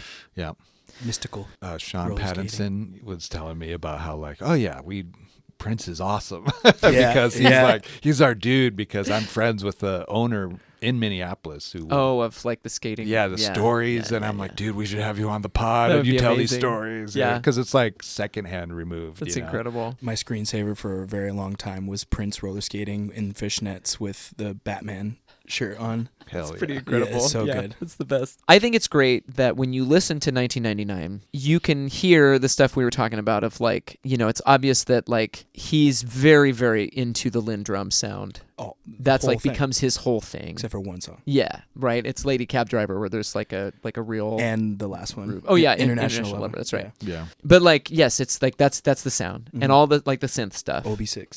Yep. I think it's fantastic that he almost psyops the public into buying a pretty hard R&B record Yeah. with 2 or 3 fairly big pop singles, all of which on the record are all 6 minutes long, Yeah. not edited down for radio. No. And it was just 7-10 minute jams on here that are just lots of really hard bass grooves, and again pushing the sound of what we're gonna hear more of as the 80s go on, and everybody else kind of adopts these same things we talked about. It's very mid forward. Yeah, Like EQ. Oh, yeah. Very midi. Always. It's really interesting. everything, yeah. his Which is vocal, kinda- his it's guitar kinda tone. hard, Mhm. But slice you. so much of it past the first 3 songs is that, Yeah. Mhm. and that's really I think it's fantastic. Me too. Because if you're talking about trying to break down some of those barriers between your white rock pop audience and a lot of the black audience that had been kind of almost exclusive for them for the first few years of his career, that's how you do it. Mhm. You write a little red Corvette or something and have that be the kind of the thing that actually charts on the pop, and then people are like, I like this, I'm gonna go listen to Prince, and then you you wind up deep in some of those other tracks where it's just some of these people are going, I've never listened to this kind of music before. Yeah. you You know? gotta trick people. Yeah. I told you this on Friday, but that's my favorite Prince lyric is in Little Red Corvette. It's the first one where he's like, I knew you were trouble when you parked your car sideways. Yeah. And how he accents sideways just makes me Sideways. yeah, just The makes good me laugh. laugh every time. I'm just, He was also the yodel king. you He could yodel? he can flip that break really well. So good. Yeah. Mhm. It's all over the place. Yeah. All right, so let's go. We're in 99, yeah. Let's go standout tracks. Everybody, we usually pick 3, your top 3. Yeah, And- 3 bangers, 3 duds. Yeah. I don't If you even can know, find I was gonna say 3 I don't know if I duds. can pick 3 duds on here, but Oh, I can. If there was one dud that if I was absolutely forced at gunpoint to pick a dud, it would probably be Something in the Water. But even that is I love that song. Yeah, I feel the same way about there's a couple tracks on Purple Rain that I'm these are goofy and I love them. Yeah, same. Yeah, What are your top 3 off the record? I can give mine right now. Yeah, go. Do it. Let's Pretend We're Married's number 1. Ooh. Free is, Such number a good 2. ballad. and then I think it's a toss-up between 1999 and Little Red Corvette. Yeah. I think I'd take 1999 though. Free to me sounds a lot like a refined version of the ballads that were, because like that second album is really ballad heavy, and it feels like this is a very refined version of that, you know, and not quite to like the way that it sounds is not quite as heavily like 80s as it as like, you know, getting into like Purple Rain and later on like that you'll hear with his ballads and stuff, but it's all kind of like the blueprints all there, and it's just a cool song. It's really good. Yeah, I think for me, my top 3 would probably be I'm the same where like 1999 and Little Red Corvette, they're both such like monster songs, but they're both so well put together that it's hard to choose one. Yeah. I would probably lean more toward 1999. That's my but top. I love them both. Well, my probably after DMSR that, is my favorite. yeah, that's my next. I like DMSR. That's my a lot. favorite. 99 is after that. I don't really like Little Red Corvette. Okay. Even though it has my favorite like lyric. That's the thing. That's the thing with Prince songs though, is like even you're like not feeling it, for me at least, is that you're not feeling it, and then there's something in there that makes you go, oh yeah. that's sweet, dude. I see what you're doing. And so then it kind of makes it so it's awesome. But I'm not like really a ballad guy, so any of the ballads about 30, 40 seconds in, I go, Next. boop. Yeah. Take me to a jam. I think also to round out my 3 would probably be Lady Cab Driver. I just think it's a sweet groove, and I like the way that it kind of becomes, even lyrically, like it's not the song you think it is when it starts, and I think that's kind of cool. You know, like takes its time to like really build, and things like that where again like you're just deep into this like just this funk groove, you know, and he keeps finding new ideas throughout the song, even though it's like 8-10 minutes long, whatever, like you get I was just gonna more say than the halfway craziest through. thing about this album is that the shortest song is 4 minutes. Yeah. Like that's Is that free? Or Little Red Corvette? Delirious. And then Something in the Water is 4:02. Yeah. But everything else is over the 5-minute mark. Yeah. So it's like, to me, that's wild because Well, a double album that's 11 songs long, Yeah. you know, like that's Because what it was like 47 was like the right, like the kind The of limit, top that you yeah. could hit. Right. Do you have so you said Little Red Corvette's kind of for you. Do you have it's kind of actual for me. duds? It's just kind of a weird. The synth stuff is kind of weird. How I it think like it's so freaking cool. Yeah, I suppose. You know, that's like I was saying. One of the weird things about it is that like, even though I don't really like it, it is an interesting thing to do. I don't know. It just makes it feel weird. It's so like moody to me, and I love that. Like there's kind of like a, you know, it especially the way that it's recorded and mixed. See, and now you're changing my mind because I'm imagining him. I do this to him all the time. I'm imagining him in a red Corvette with like fog and the purple trench coat, and I'm going, okay, like, yeah, it's cyberpunk, moody, cool. I got it now. I'm kind of catching that vibe. The whole complete package. But as a song, as I'm sitting there listening to it, like I said, it's perpetually 3 a.m., right? Yeah. I loved the story that one of the band members was talking about, like, he got kind of put in charge of like explosion sounds on 1999. Hell yeah. And they said, they're like, we would have takes at because this was also, that was the other thing I was going to say. This is really the first record where the band is actually involved in making the record. Prince still plays most things, but like Lisa Coleman plays keys on here. Like there's actually Dr. Fink plays keys. like there's drums, there's you know, like drums. that are not just, it's like the band is there. And There's even 1999 background is like vocals, multiple people singing all the parts, you know, like it goes like Peggy Lisa, sings on a song. Dez, and then Prince, you know, like, and then so all 3 of them. singing their individual parts, which is part of what makes that song rule. So sick. It's like 3 very like different melodies that work perfectly together, you know, and they all feel like a hook in a way that's hard to, you know, to replicate. Yeah. They were just saying the explosion sounds, they would get takes that the band would do that they were really like, the feel of it was good, but there'd be mistakes in there, and it was so hard to overdub and like cut things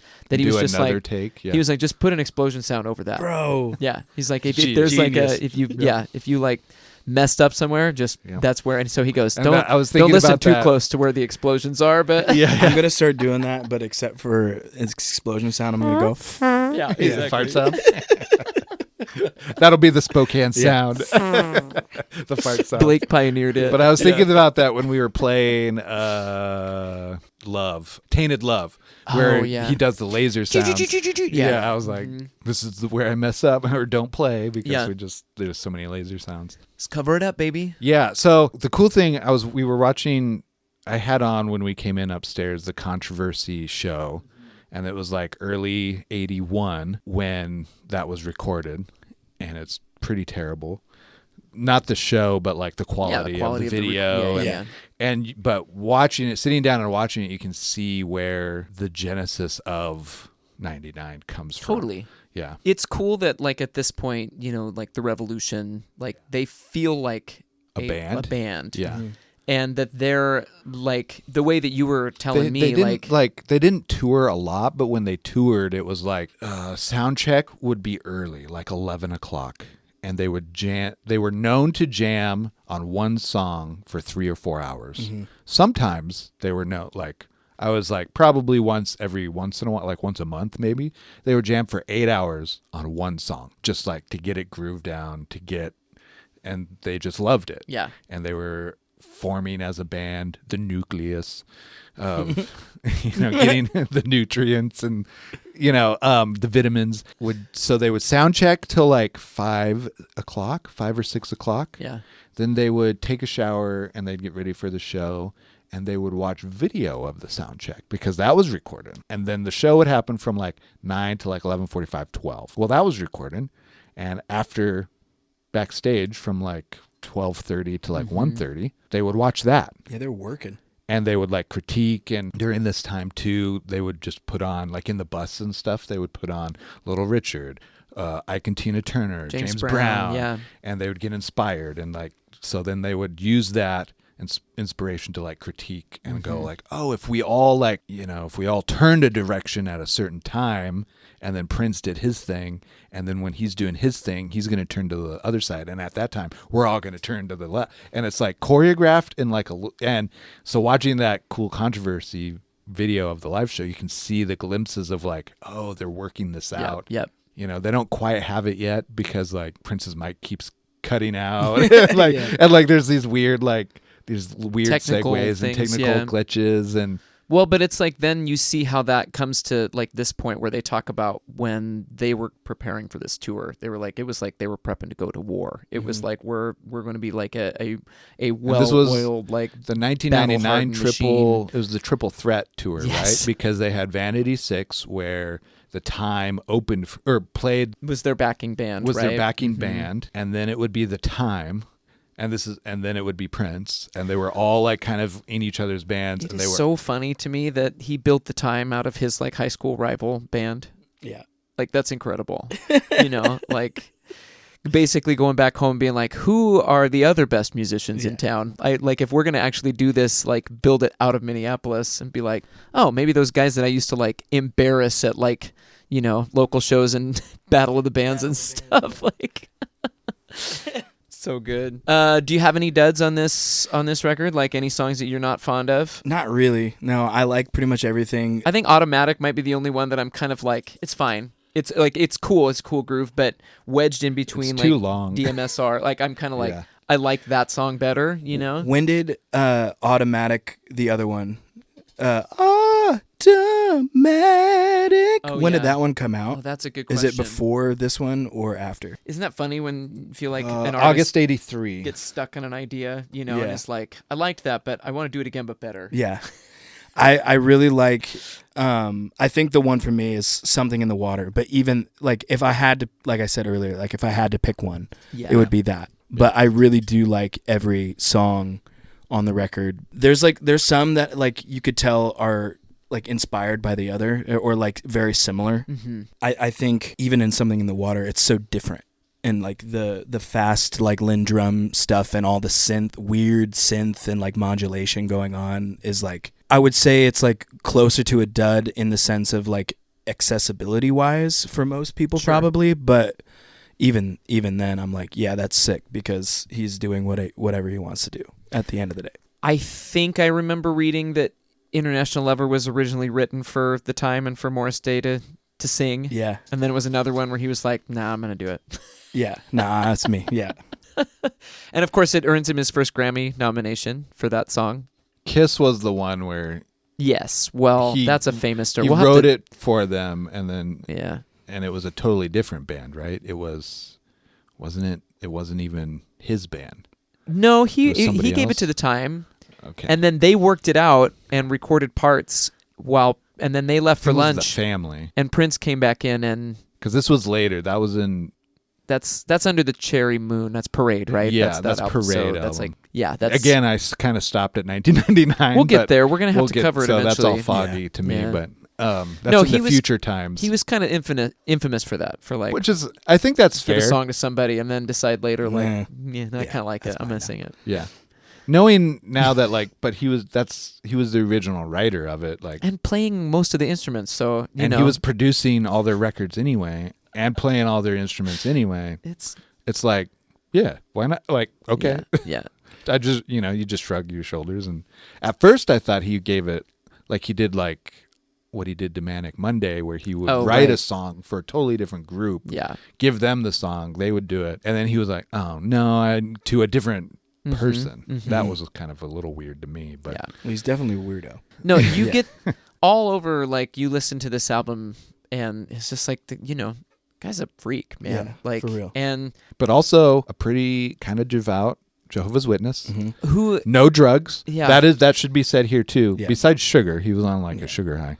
There's a story of a baker who he loved his lemon cake, and at like odd times ever, it was like whenever he finished the lemon cake, he had to bring another one in, and it's like, dude, no wonder you had a heart problem later on in life. I'm telling you, 'cause- man, the guy. But he was a devout He's a neurospicy Jehovah's guy. Witness. Had to He be. was gluten free. He was vegan, and like no alcohol, no cigarettes, no You nothing. guys have heard the like criteria of going to Paisley Park, right? Yeah, Yeah. yeah. Go, It's like Enlighten all, us. all the It's all things that those you're things. just talking Yeah. about. Is like if you're going to Paisley Park, you can't swear, you can't Mhm. take pictures, you can't like no drugs, no alcohol, no like all of that stuff that you just were explaining. It's like Yeah, you he can't made bring it in there.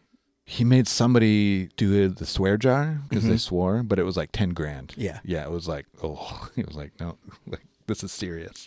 I forget who it was, but yeah. do you think that that's something that, similar to how, like, the famous story that Michael Jackson put out the Thriller video, and then the, like, Jehovah's Witnesses were like, this isn't okay. So then they re-released it with the disclaimer that was like, basically like, doesn't reflect my personal beliefs or whatever. It's just for Yeah. entertainment, Do you think that like becomes more of a thing for Prince as he gets older? Like, well, I mean, I just know, I think it's funny that he's so, especially like leading up to this album, he's so famous for these extremely sexually explicit lyrics. Yeah.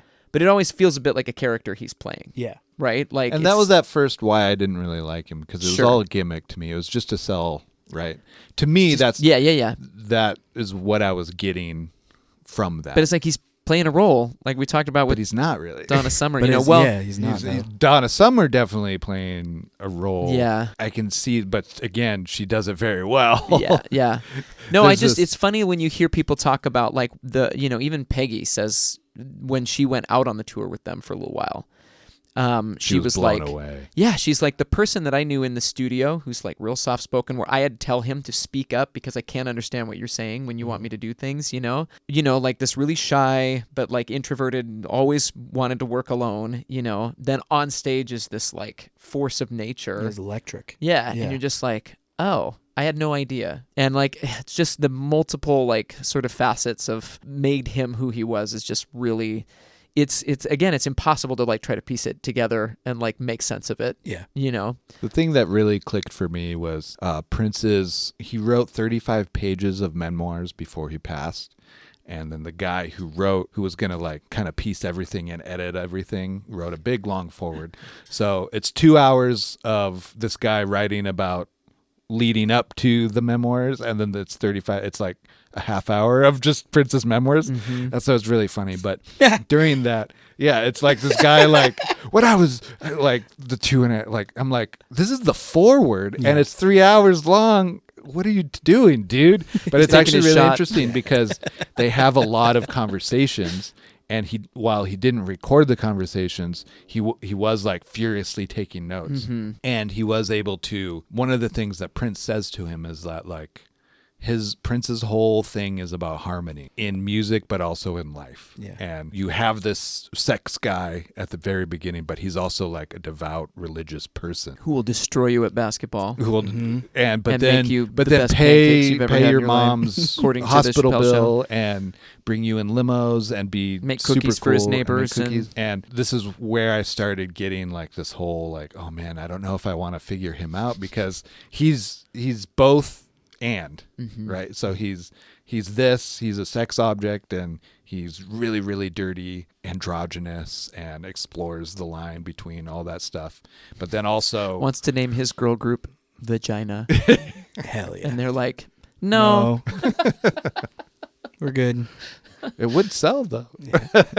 It would make an impact. He's right about that. It's just kind of one of those, like, there's very few people you can talk about in the same way. Yeah. Like I said, I think Bob Dylan is one in a very different way, but like one of those people who's similar. lived so many different lives in his career that it would be impossible to like pin him down as like, oh yeah, this is who this is, you know. I think David Bowie was definitely one of those in a lot of ways. And it seems like the core of all of those people is very similar in that it's impossible to just like pin down exactly like, oh, well, it's obvious this is why this person is, kind of like at the core, like who they are and why it's like all of these people have so many of these different things that it's like, as you eloquently said, like never comprehend, right? From the text. his own words. You right? can't ever figure it out, which is on purpose and designed. It's great. You throw people off the trail of like being able to figure out what you're going to do next. The band said he would like play games where like this one Prince would show up today, and by the time you're like, oh, this is the Prince that showed up today, he's on to something else. And he's a different person. He's the equivalent of like a cartoon, like a little stinker. You know what I mean? Like, Sure. Yeah. That's why I loved him. He's trouble. He's a troublemaker. He's mischievous. Absolutely. I loved the story about they said that the bikini brief thing started basically because he was playing shows not wearing any underwear. And one of the band guys was like, or maybe one of his managers was like, Prince, you can't go out there with no underwear on. And so he went, okay. And he went and changed. And then Dude, legend.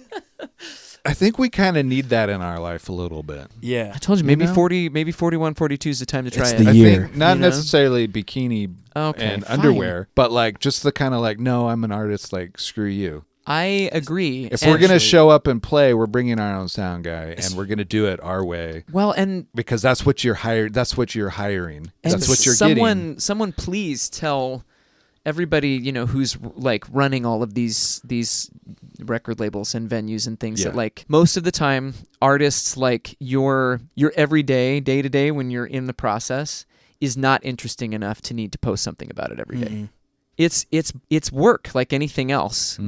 And demystifying it with like needing to see every piece of it every day is just, it hurts the final product. It doesn't make it like as impactful when you finally get to experience it, I think. And I think... So what I'm hearing you say is you want to disappear for a year and come out with 80s vaporwave. That's true. Album. I would just love to quit social media for a long time. Synthwave, new wave, Scotty. Yeah. You were talking about that earlier with like, you have to do social media, especially if you're like a lower on the totem pole artist. And I agree to the extent of like, you have to do it because like it's a tool, right? Totally. And it's like, it's made, and the way musicians use it specifically now is out of ease because you can reach out to as many people. It's a direct connection. But there's plenty of other ways to do it. Like you could do it the analog way. You can go put fucking flyers up on telephone poles. You can spread like word of mouth. You can send text messages. You can do the email list thing, like all these different things. But at the end of the day, like social media is always going to be the easiest route. Yep. So it's just a matter of choosing. It's like all choices. Right. And I mean, I do think though that that's what's hard is I will say also like those the social media platforms lure you into thinking that it's easier. Yeah. When they still control like these sort of like gateways of who gets to see what you're doing. Exactly. And like nowadays with Meta and Instagram and everything, like any sort of semblance of promotion in a post.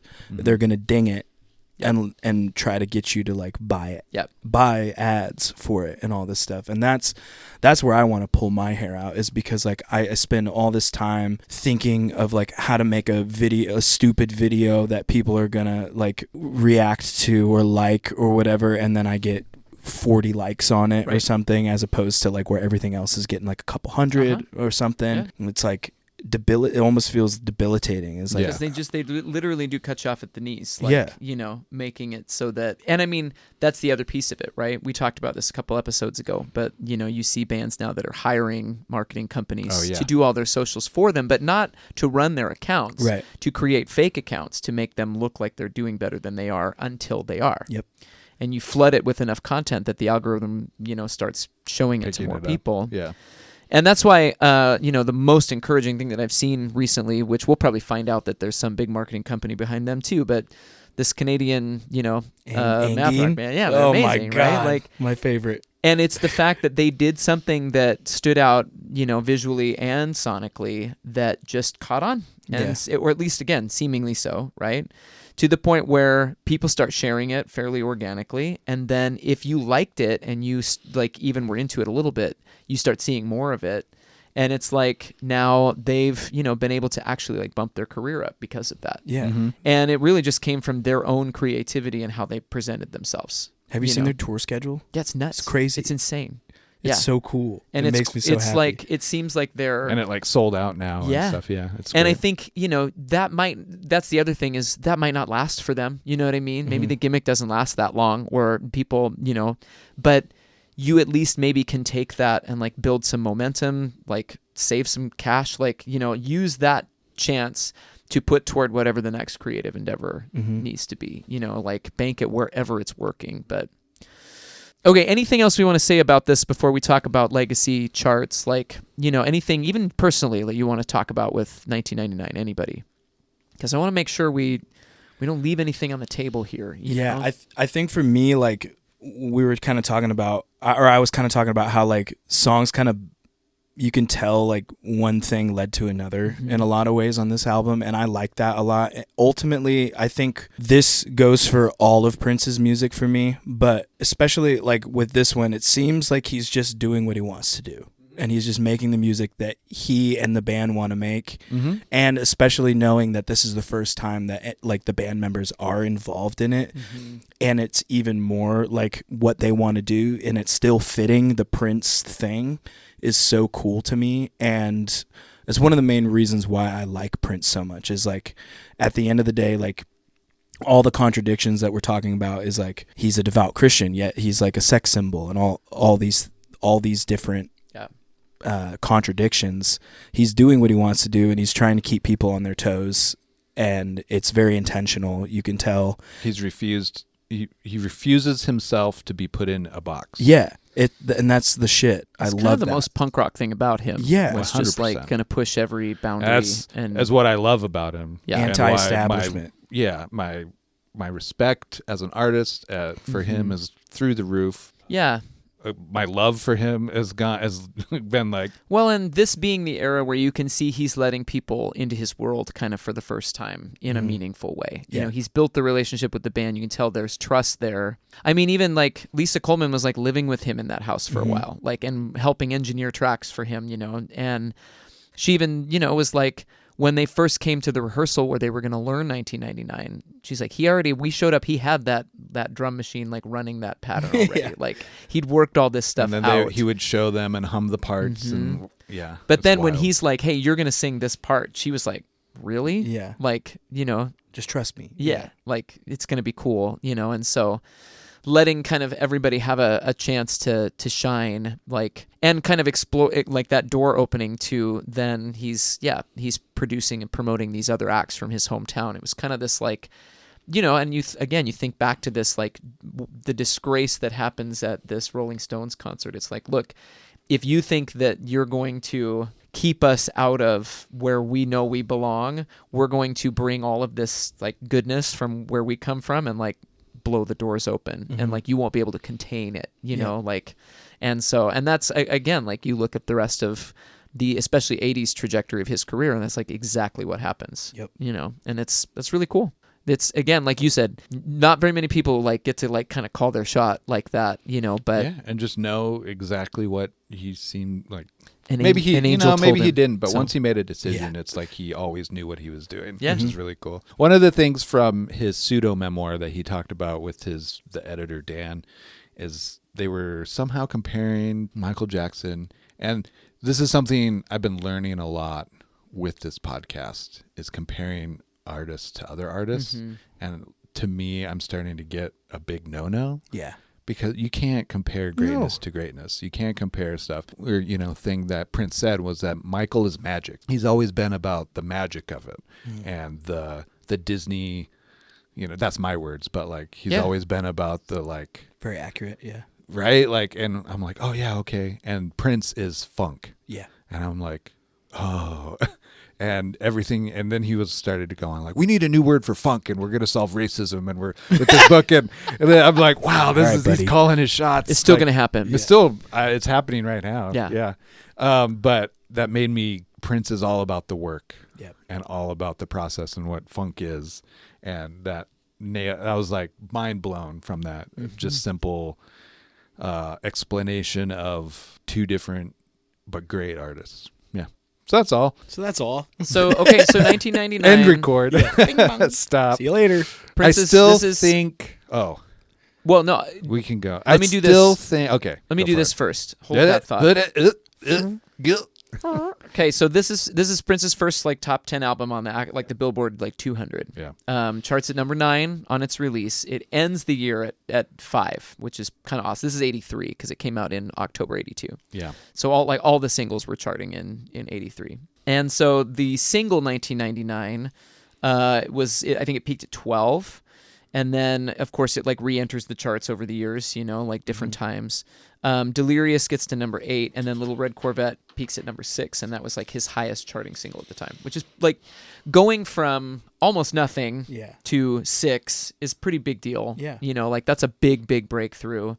He does get his first Grammy nomination for International Lover, Best Male R&B Vocal Performance, and this record is, quadruple platinum certified, big smash hit record. Yeah. And the tour sells out. Yeah, tour's huge. Really, and again, really cements his status as a superstar, crossing over from again, crossing kind of a racial barrier to get to the what we consider mainstream success, and people going, oh, I think I get it now. Yep. So you had something you wanted to say, and I cut you off twice, very rudely, I might add. Well, now it's two things I want to say. Oh, great. The first one is that famously, as we talked about in this podcast, that Prince never had a producer. I do think it would be interesting, and this is why I think it would be interesting, is because he does that song, Nothing Compares to You, in 82 or 83. It's on an album after this or something like that. And then, I can't pronounce her name. Sinead O'Connor. Sinead O'Connor does it in 1990. Yeah. And it's produced, and it's and it sounds completely Her different. version is amazing. Her version blows up. His wasn't, right? So case in point of going I just wonder if there was an album that he would be who do you pair him work- with? That's a question. At this in this era, 80s, who do you pair Prince with to produce? Because the hard thing is Prince just wasn't somebody who did this with there was no Donna editing, Summer. right? Yeah. Really, you were not going to There was editing, yeah. What I mean but- is there's nothing filtering these ideas down to let's yeah. So I'm curious, who stands up to him? Who The only person a I good can fit. is Quincy. That's Yeah. the only person that I can. I don't know if think that's. I don't know if that's right though. of. I don't think so either. Because Quincy was all about the orchestra arrangements and was super cool at hiring people to let people do their thing. Well, and working But- with multiple songwriters to really refine something until it was we did this with Donna this Summer, polished thing. and her album "The Wanderer" came out in 1980, and she was with Giorgio Moroder through the whole 70s. All of her big disco hits And were then this Moroder produced. album, "The Wanderer," was her first breakaway. She wanted to be not disco, but yet she still went to the disco king, right? And David Geffen, her record label at the time, after this album, because it was kind of a dud, it still went gold, but it was kind of a dud, paired her with Quincy. And I was thinking somebody like Bob Clearmountain or the guy who produced U2. Steve Lillywhite, is that what we're Steve talking about? Lillywhite, the first one, not Brian Eno, but somebody like that who's like from a rock background, Sure, could take her way more rock with like the Toto musicians kind of thing. The thing that I Wanderer. really like, though, is the fact, like, especially the way people compare Prince to Michael all the time, right? They had kind of a rivalry, and like that's maybe the most obvious comparison. But it's like, I love that. I don't think they had a rivalry. Them personally, I don't think they played had a up rivalry. more than I think they actually did. I think if we're gonna solve Prince, I think Prince is. We can't. Don't do it. My understanding is that Prince, when you get him playing ping pong, basketball, roller skating, doing anything athletic, he's gonna win because he's competitive, like a Michael Jordan, or it's almost that comparison is better. And Michael is just a big softie, and so when I think Michael had more of that edge than people. I think he had more of that edge in music in particular Sure. than people. Too. Yeah, And here the point that I was going to make is just that Michael's, especially those like the big record, like they're all so polished. Like everything is like polished down to like the most minute detail, right? They spend almost a year on Thriller, and then they throw it all away and they start over, and have like a month to do it. it blows But me like every time. even on 1999, there's still like roughness Yeah. around the edges. And that's of, like, why this. I'm and I that's think the it's funk. the funk, man. That's the Minneapolis It feels sound. good. It feels human. Yeah. And I love Thriller. So is I there a love funk those records, producer but- who could like, okay, maybe we spend another month on this? Give it to Sly. Ooh, that'd be a good one. I was gonna say like maybe the producer's not actually a producer; it's another musician. Yeah. like and Stevie and or somebody Sly. he respects. Yeah, who can more of a collaborator as opposed to a producer of like Interesting. trying to put you in a box and like, hey, let's work on the song. Yeah. He's done with that song because he's an ultra creative and he's moved on. But it's like, just ask Uncle Stevie what he thinks, Yeah. and then like call it good. It is interesting that you'll kind of see he's taking more people's input as he goes on. Because like what we'll talk about in the Purple Rain episode was him, and asking people like, I see what these big rock bands are doing. Why is it working for them and not for me? yeah, the Bob Seger thing. Yeah. And they're like, Yeah. and they give it, and he kind of goes, okay, and then makes Purple Rain. It's like he's leaning So into. that's almost a producer thing, right? Of like, it makes you. yeah, that's true. Okay, so that's where let's- I'm like, So that's we, my we do one. this at the. That's still my one caveat with him is like, That's an interesting question. it's just like, Yeah. if there was going to be a super polished Yeah. thing, what would there be? So year end, this is 83. We're looking at charts for year end 83. I think we have maybe done this list, but when we talked about Toto. But 1999 finishes the year and at number 5. Big hit record. Of course, number 1 is Thriller by Michael Jackson. Yeah. It will be. This is year 1 of its 2-year reign, right? Doesn't it? 3 year. And I think so, maybe it's yeah. 3 that it's Yeah. number 1 on the charts. Men at Work are at number 2 with Business as Usual. Hell yeah. That's They're a on the Ryan pod. favorite. Colin Hayes. He's a good songwriter, man. Yeah. Colin Hayes, one of my favorites. The Police doing it again with Synchronicity, but for the last time. Scranton in This the will be city. their the end of their work together as a band, but big hit record. Hall & Oates have H2O. What are the singles off of H2O? I think that's the one that I want to do the The Starcourt heads. one because their heads are really They're close so and they're sweaty. just doused in water. Yeah, and it's red. So yeah, Prince is at number 5. Lionel Richie's at number 6 with his self-titled album. Number 7 is Jane Fonda with Jane Fonda's workout record. So Jeez. maybe that's why the Hall & Oates guys were so sweaty, is they were working out with They Jane were Fonda That's exactly what. Man right before Eater. the photo shoot. Maneater, One-on-One. Oh, it is the Maneater album. Okay. yeah. Yep. I don't recognize any of the other ones. When but- we looked up a Hall & Oates record for like the end of 80 or 81, we did not know how long they'd been a band by that point already. like Yeah. Private Eyes. It was nuts. Yeah. They seem like such an 80s group, and you're like, oh no, they'd been at it for like 10 years Yeah. before. That's crazy. Part of going like what we found out with almost all of these artists so far, and that's why I have to do like this weird deep dive. Yeah, it's It's like here's like, their whole oh, life before you. Billy Joel's been at it since the '68. Yeah. we got to go 11 albums deep till we get to Attila the Hun. yeah. Number 8, Def Leppard with Pyromania. Number one 9 we is gotta get on Culture pretty Club, soon. Kissing to Be Clever, which is a really cute album name. Number 10, Olivia Newton-John, Greatest Hits Volume 2. And then I had to just right outside are our best friends Toto 4. Yep. And number 11 for Uncle Eddie. The singles chart at the end of the year, Little Red Corvette finishes the year at 25. So that's, it's still hanging around in the top 25. Toto's Africa is the number 24. But the top 10 are Every Breath You Take by The Police is the number 1 end of year single. Billie Jean, Michael Jackson is number 2. Flashdance, What a Feeling by Irene Cara is number 3. Down Under by Men at Work is at number 4. Beat It, Michael Jackson. It's got 2 in the top 10 at the end of the year. Of course. Well deserved. Total Eclipse of the Heart by Bonnie Tyler, which, as I've said multiple times, every time I hear that song, I don't know how she ever sang again after recording that vocal, because it sounds like that's the last vocal she Doesn't ever... it change keys like 3 or 4 times in that It's song? just the way she sings it. She Yeah. sounds so ragged that I'm just Oh, like, that's true, yeah. I don't know how you I think you'd need a month off after singing that song. Maneater by Hall & Oates finishes at number 7. A song called Baby Come to Me by Patty Austin and James Ingram, which I'm not familiar with, is at number 8. Maniac, again, Flashdance was a big deal right around this time, so Michael Sembello. And then Eurythmics with Sweet Dreams Are Made of This rounds out the top 10 for 83. Pretty good. Yeah. That's a Yeah. pretty good list. It's a good top list. Yeah. Again, I think it's fascinating that you've got none of the singles from 99 finish in the top 10 or whatever, but the record sits at number 5, just tells you how deep it got into people's consciousness, and then they're listening to funk music and they didn't even mean to be. Yeah. It's They great. didn't even know it. Yeah. Yeah. He suckered them into it. It's great. We talk about you were talking about not comparing artists and stuff, and It's really hard to do. it's really hard not to. Yeah. And it's really hard to do it as well. But at the same time, the Prince and Michael thing is it's such a thing. Yeah. Without it, you can't avoid it, I think. And I might get a little flack for this. I don't love Michael Jackson's music that Are we much. doing hot takes? Yeah, we're doing We always hot have to takes. get a few.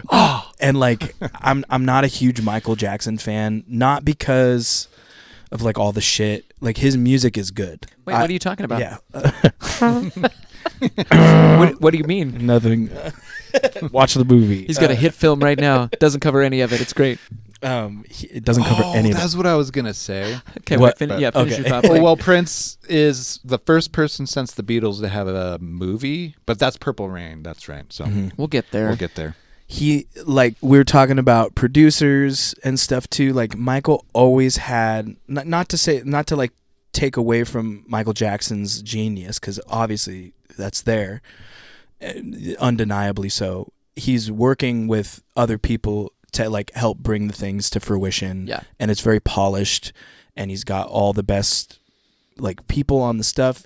And then there's Prince, and he's for me, and maybe it's a little skewed to think about it this way, because he did have help. He had $850 or $700 to make the first record, and had backing and all this stuff. But at the end of the day, he's doing it himself and playing all the instruments, and that's something that I value a lot as an artist, trying to make it in the weird world of music nowadays, where everything's changing every 5 minutes.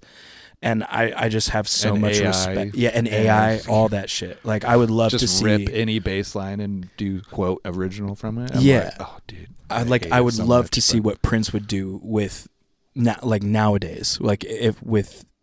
Seeing him live through AI, and what his response to that in music would be. Well, he hated phones, Yeah. mobile phones. Very much so. So I'm going to assume that it's, and he would hate this about what I'm going to say. I would assume he hates it, but Yeah. you never know. Yeah. Yeah. But he's always been kind of the early adopter of any tools. Yeah, watch him be like you know? Timberland and just show up in everybody's the comment section of every AI dissing video. No, it's good, bro. It's good. Good. It's No, really you good. should, actually though, it's good. You Yeah. should try it. It's gonna change music forever. I mean, It's a will, good sign. but- It's a good sign when one of the people who's invested in those companies is showing up in random people's videos. I don't know, man. I think it's I okay. think it's pretty cool. Yeah, Timberland. Timberland. Signed. Yeah. Timberland. Take it to the bridge. Yeah. Blake, thank you so much for doing this Yeah. with us. We're so happy that it worked out to have you. come talk about Prince again, because there's at least like 4 more in the we got 80s a that lot. we gotta cover. Yeah. When we get to not to jump too far ahead, someday when we do talk about the Batman soundtrack, and we talk about that, listening through the entirety of the song Bat Dance and how it makes you feel like you are losing your mind by the end of it. Like, am I on drugs right now? I don't know. My son went through a period of time, like when he was littler, where he was obsessed with Batman, just came across that song and he's like, Dad, is this about Batman? And I was like, kind of, know. And so he starts listening to it, the whole thing. And I was like, I don't know that I've ever sat and like raw dog the whole thing. And I was like, wow, this is really, and that's like, that's like peak of Prince's power. So he's going to make you. Hey, do you want to write a song for this Batman movie? Here's a whole record. How about I do all of them? Yeah. But partially why I wanted to do this is by the time this comes out, you have a record coming out. Yeah. I do. You Yes. Plug your wanna plug that? pluggables. Plug away. Yeah, I have a new album. It's called Feels Alright, and it comes out on June 5th. And we're doing a release show here in Spokane at the Chameleon June 4th, the night before. And I think no matter when tickets are available. Tickets right? are available, So go, yes. Yep. go buy tickets, because Blake and his band rip it every single time. Unless this comes Thanks. out afterwards, in which It's you coming missed out out before. You missed it. You missed out. You missed Blake the show. coming out in underwear and high heels. Yeah. that's I'm going to calling it. happen. That's what he's wearing right now, actually. We Yeah. failed to mention. Yeah. He dressed up just It's for just this part of our normal episode. day-to-day life. Yeah. No, I'm excited about that for you. That's awesome. I Thanks, know you've man. been working on it for a while. Yeah. So that's really, really cool. Anything else? You're touring this summer, I assume. Yeah, we're going out with Stapletron again with Alan, Okay. Chris Stapleton, and doing some stadium shows, which Sick. is going to be sick. We're playing Fenway Park, and I'm really excited about that. That's Yeah, awesome. dude. You think Yeah. they'll let you throw out the first pitch? I fucking hope so. Yeah. I'm going to throw my knuckleball, dude. Did they know? I know. Did they even Seriously. know?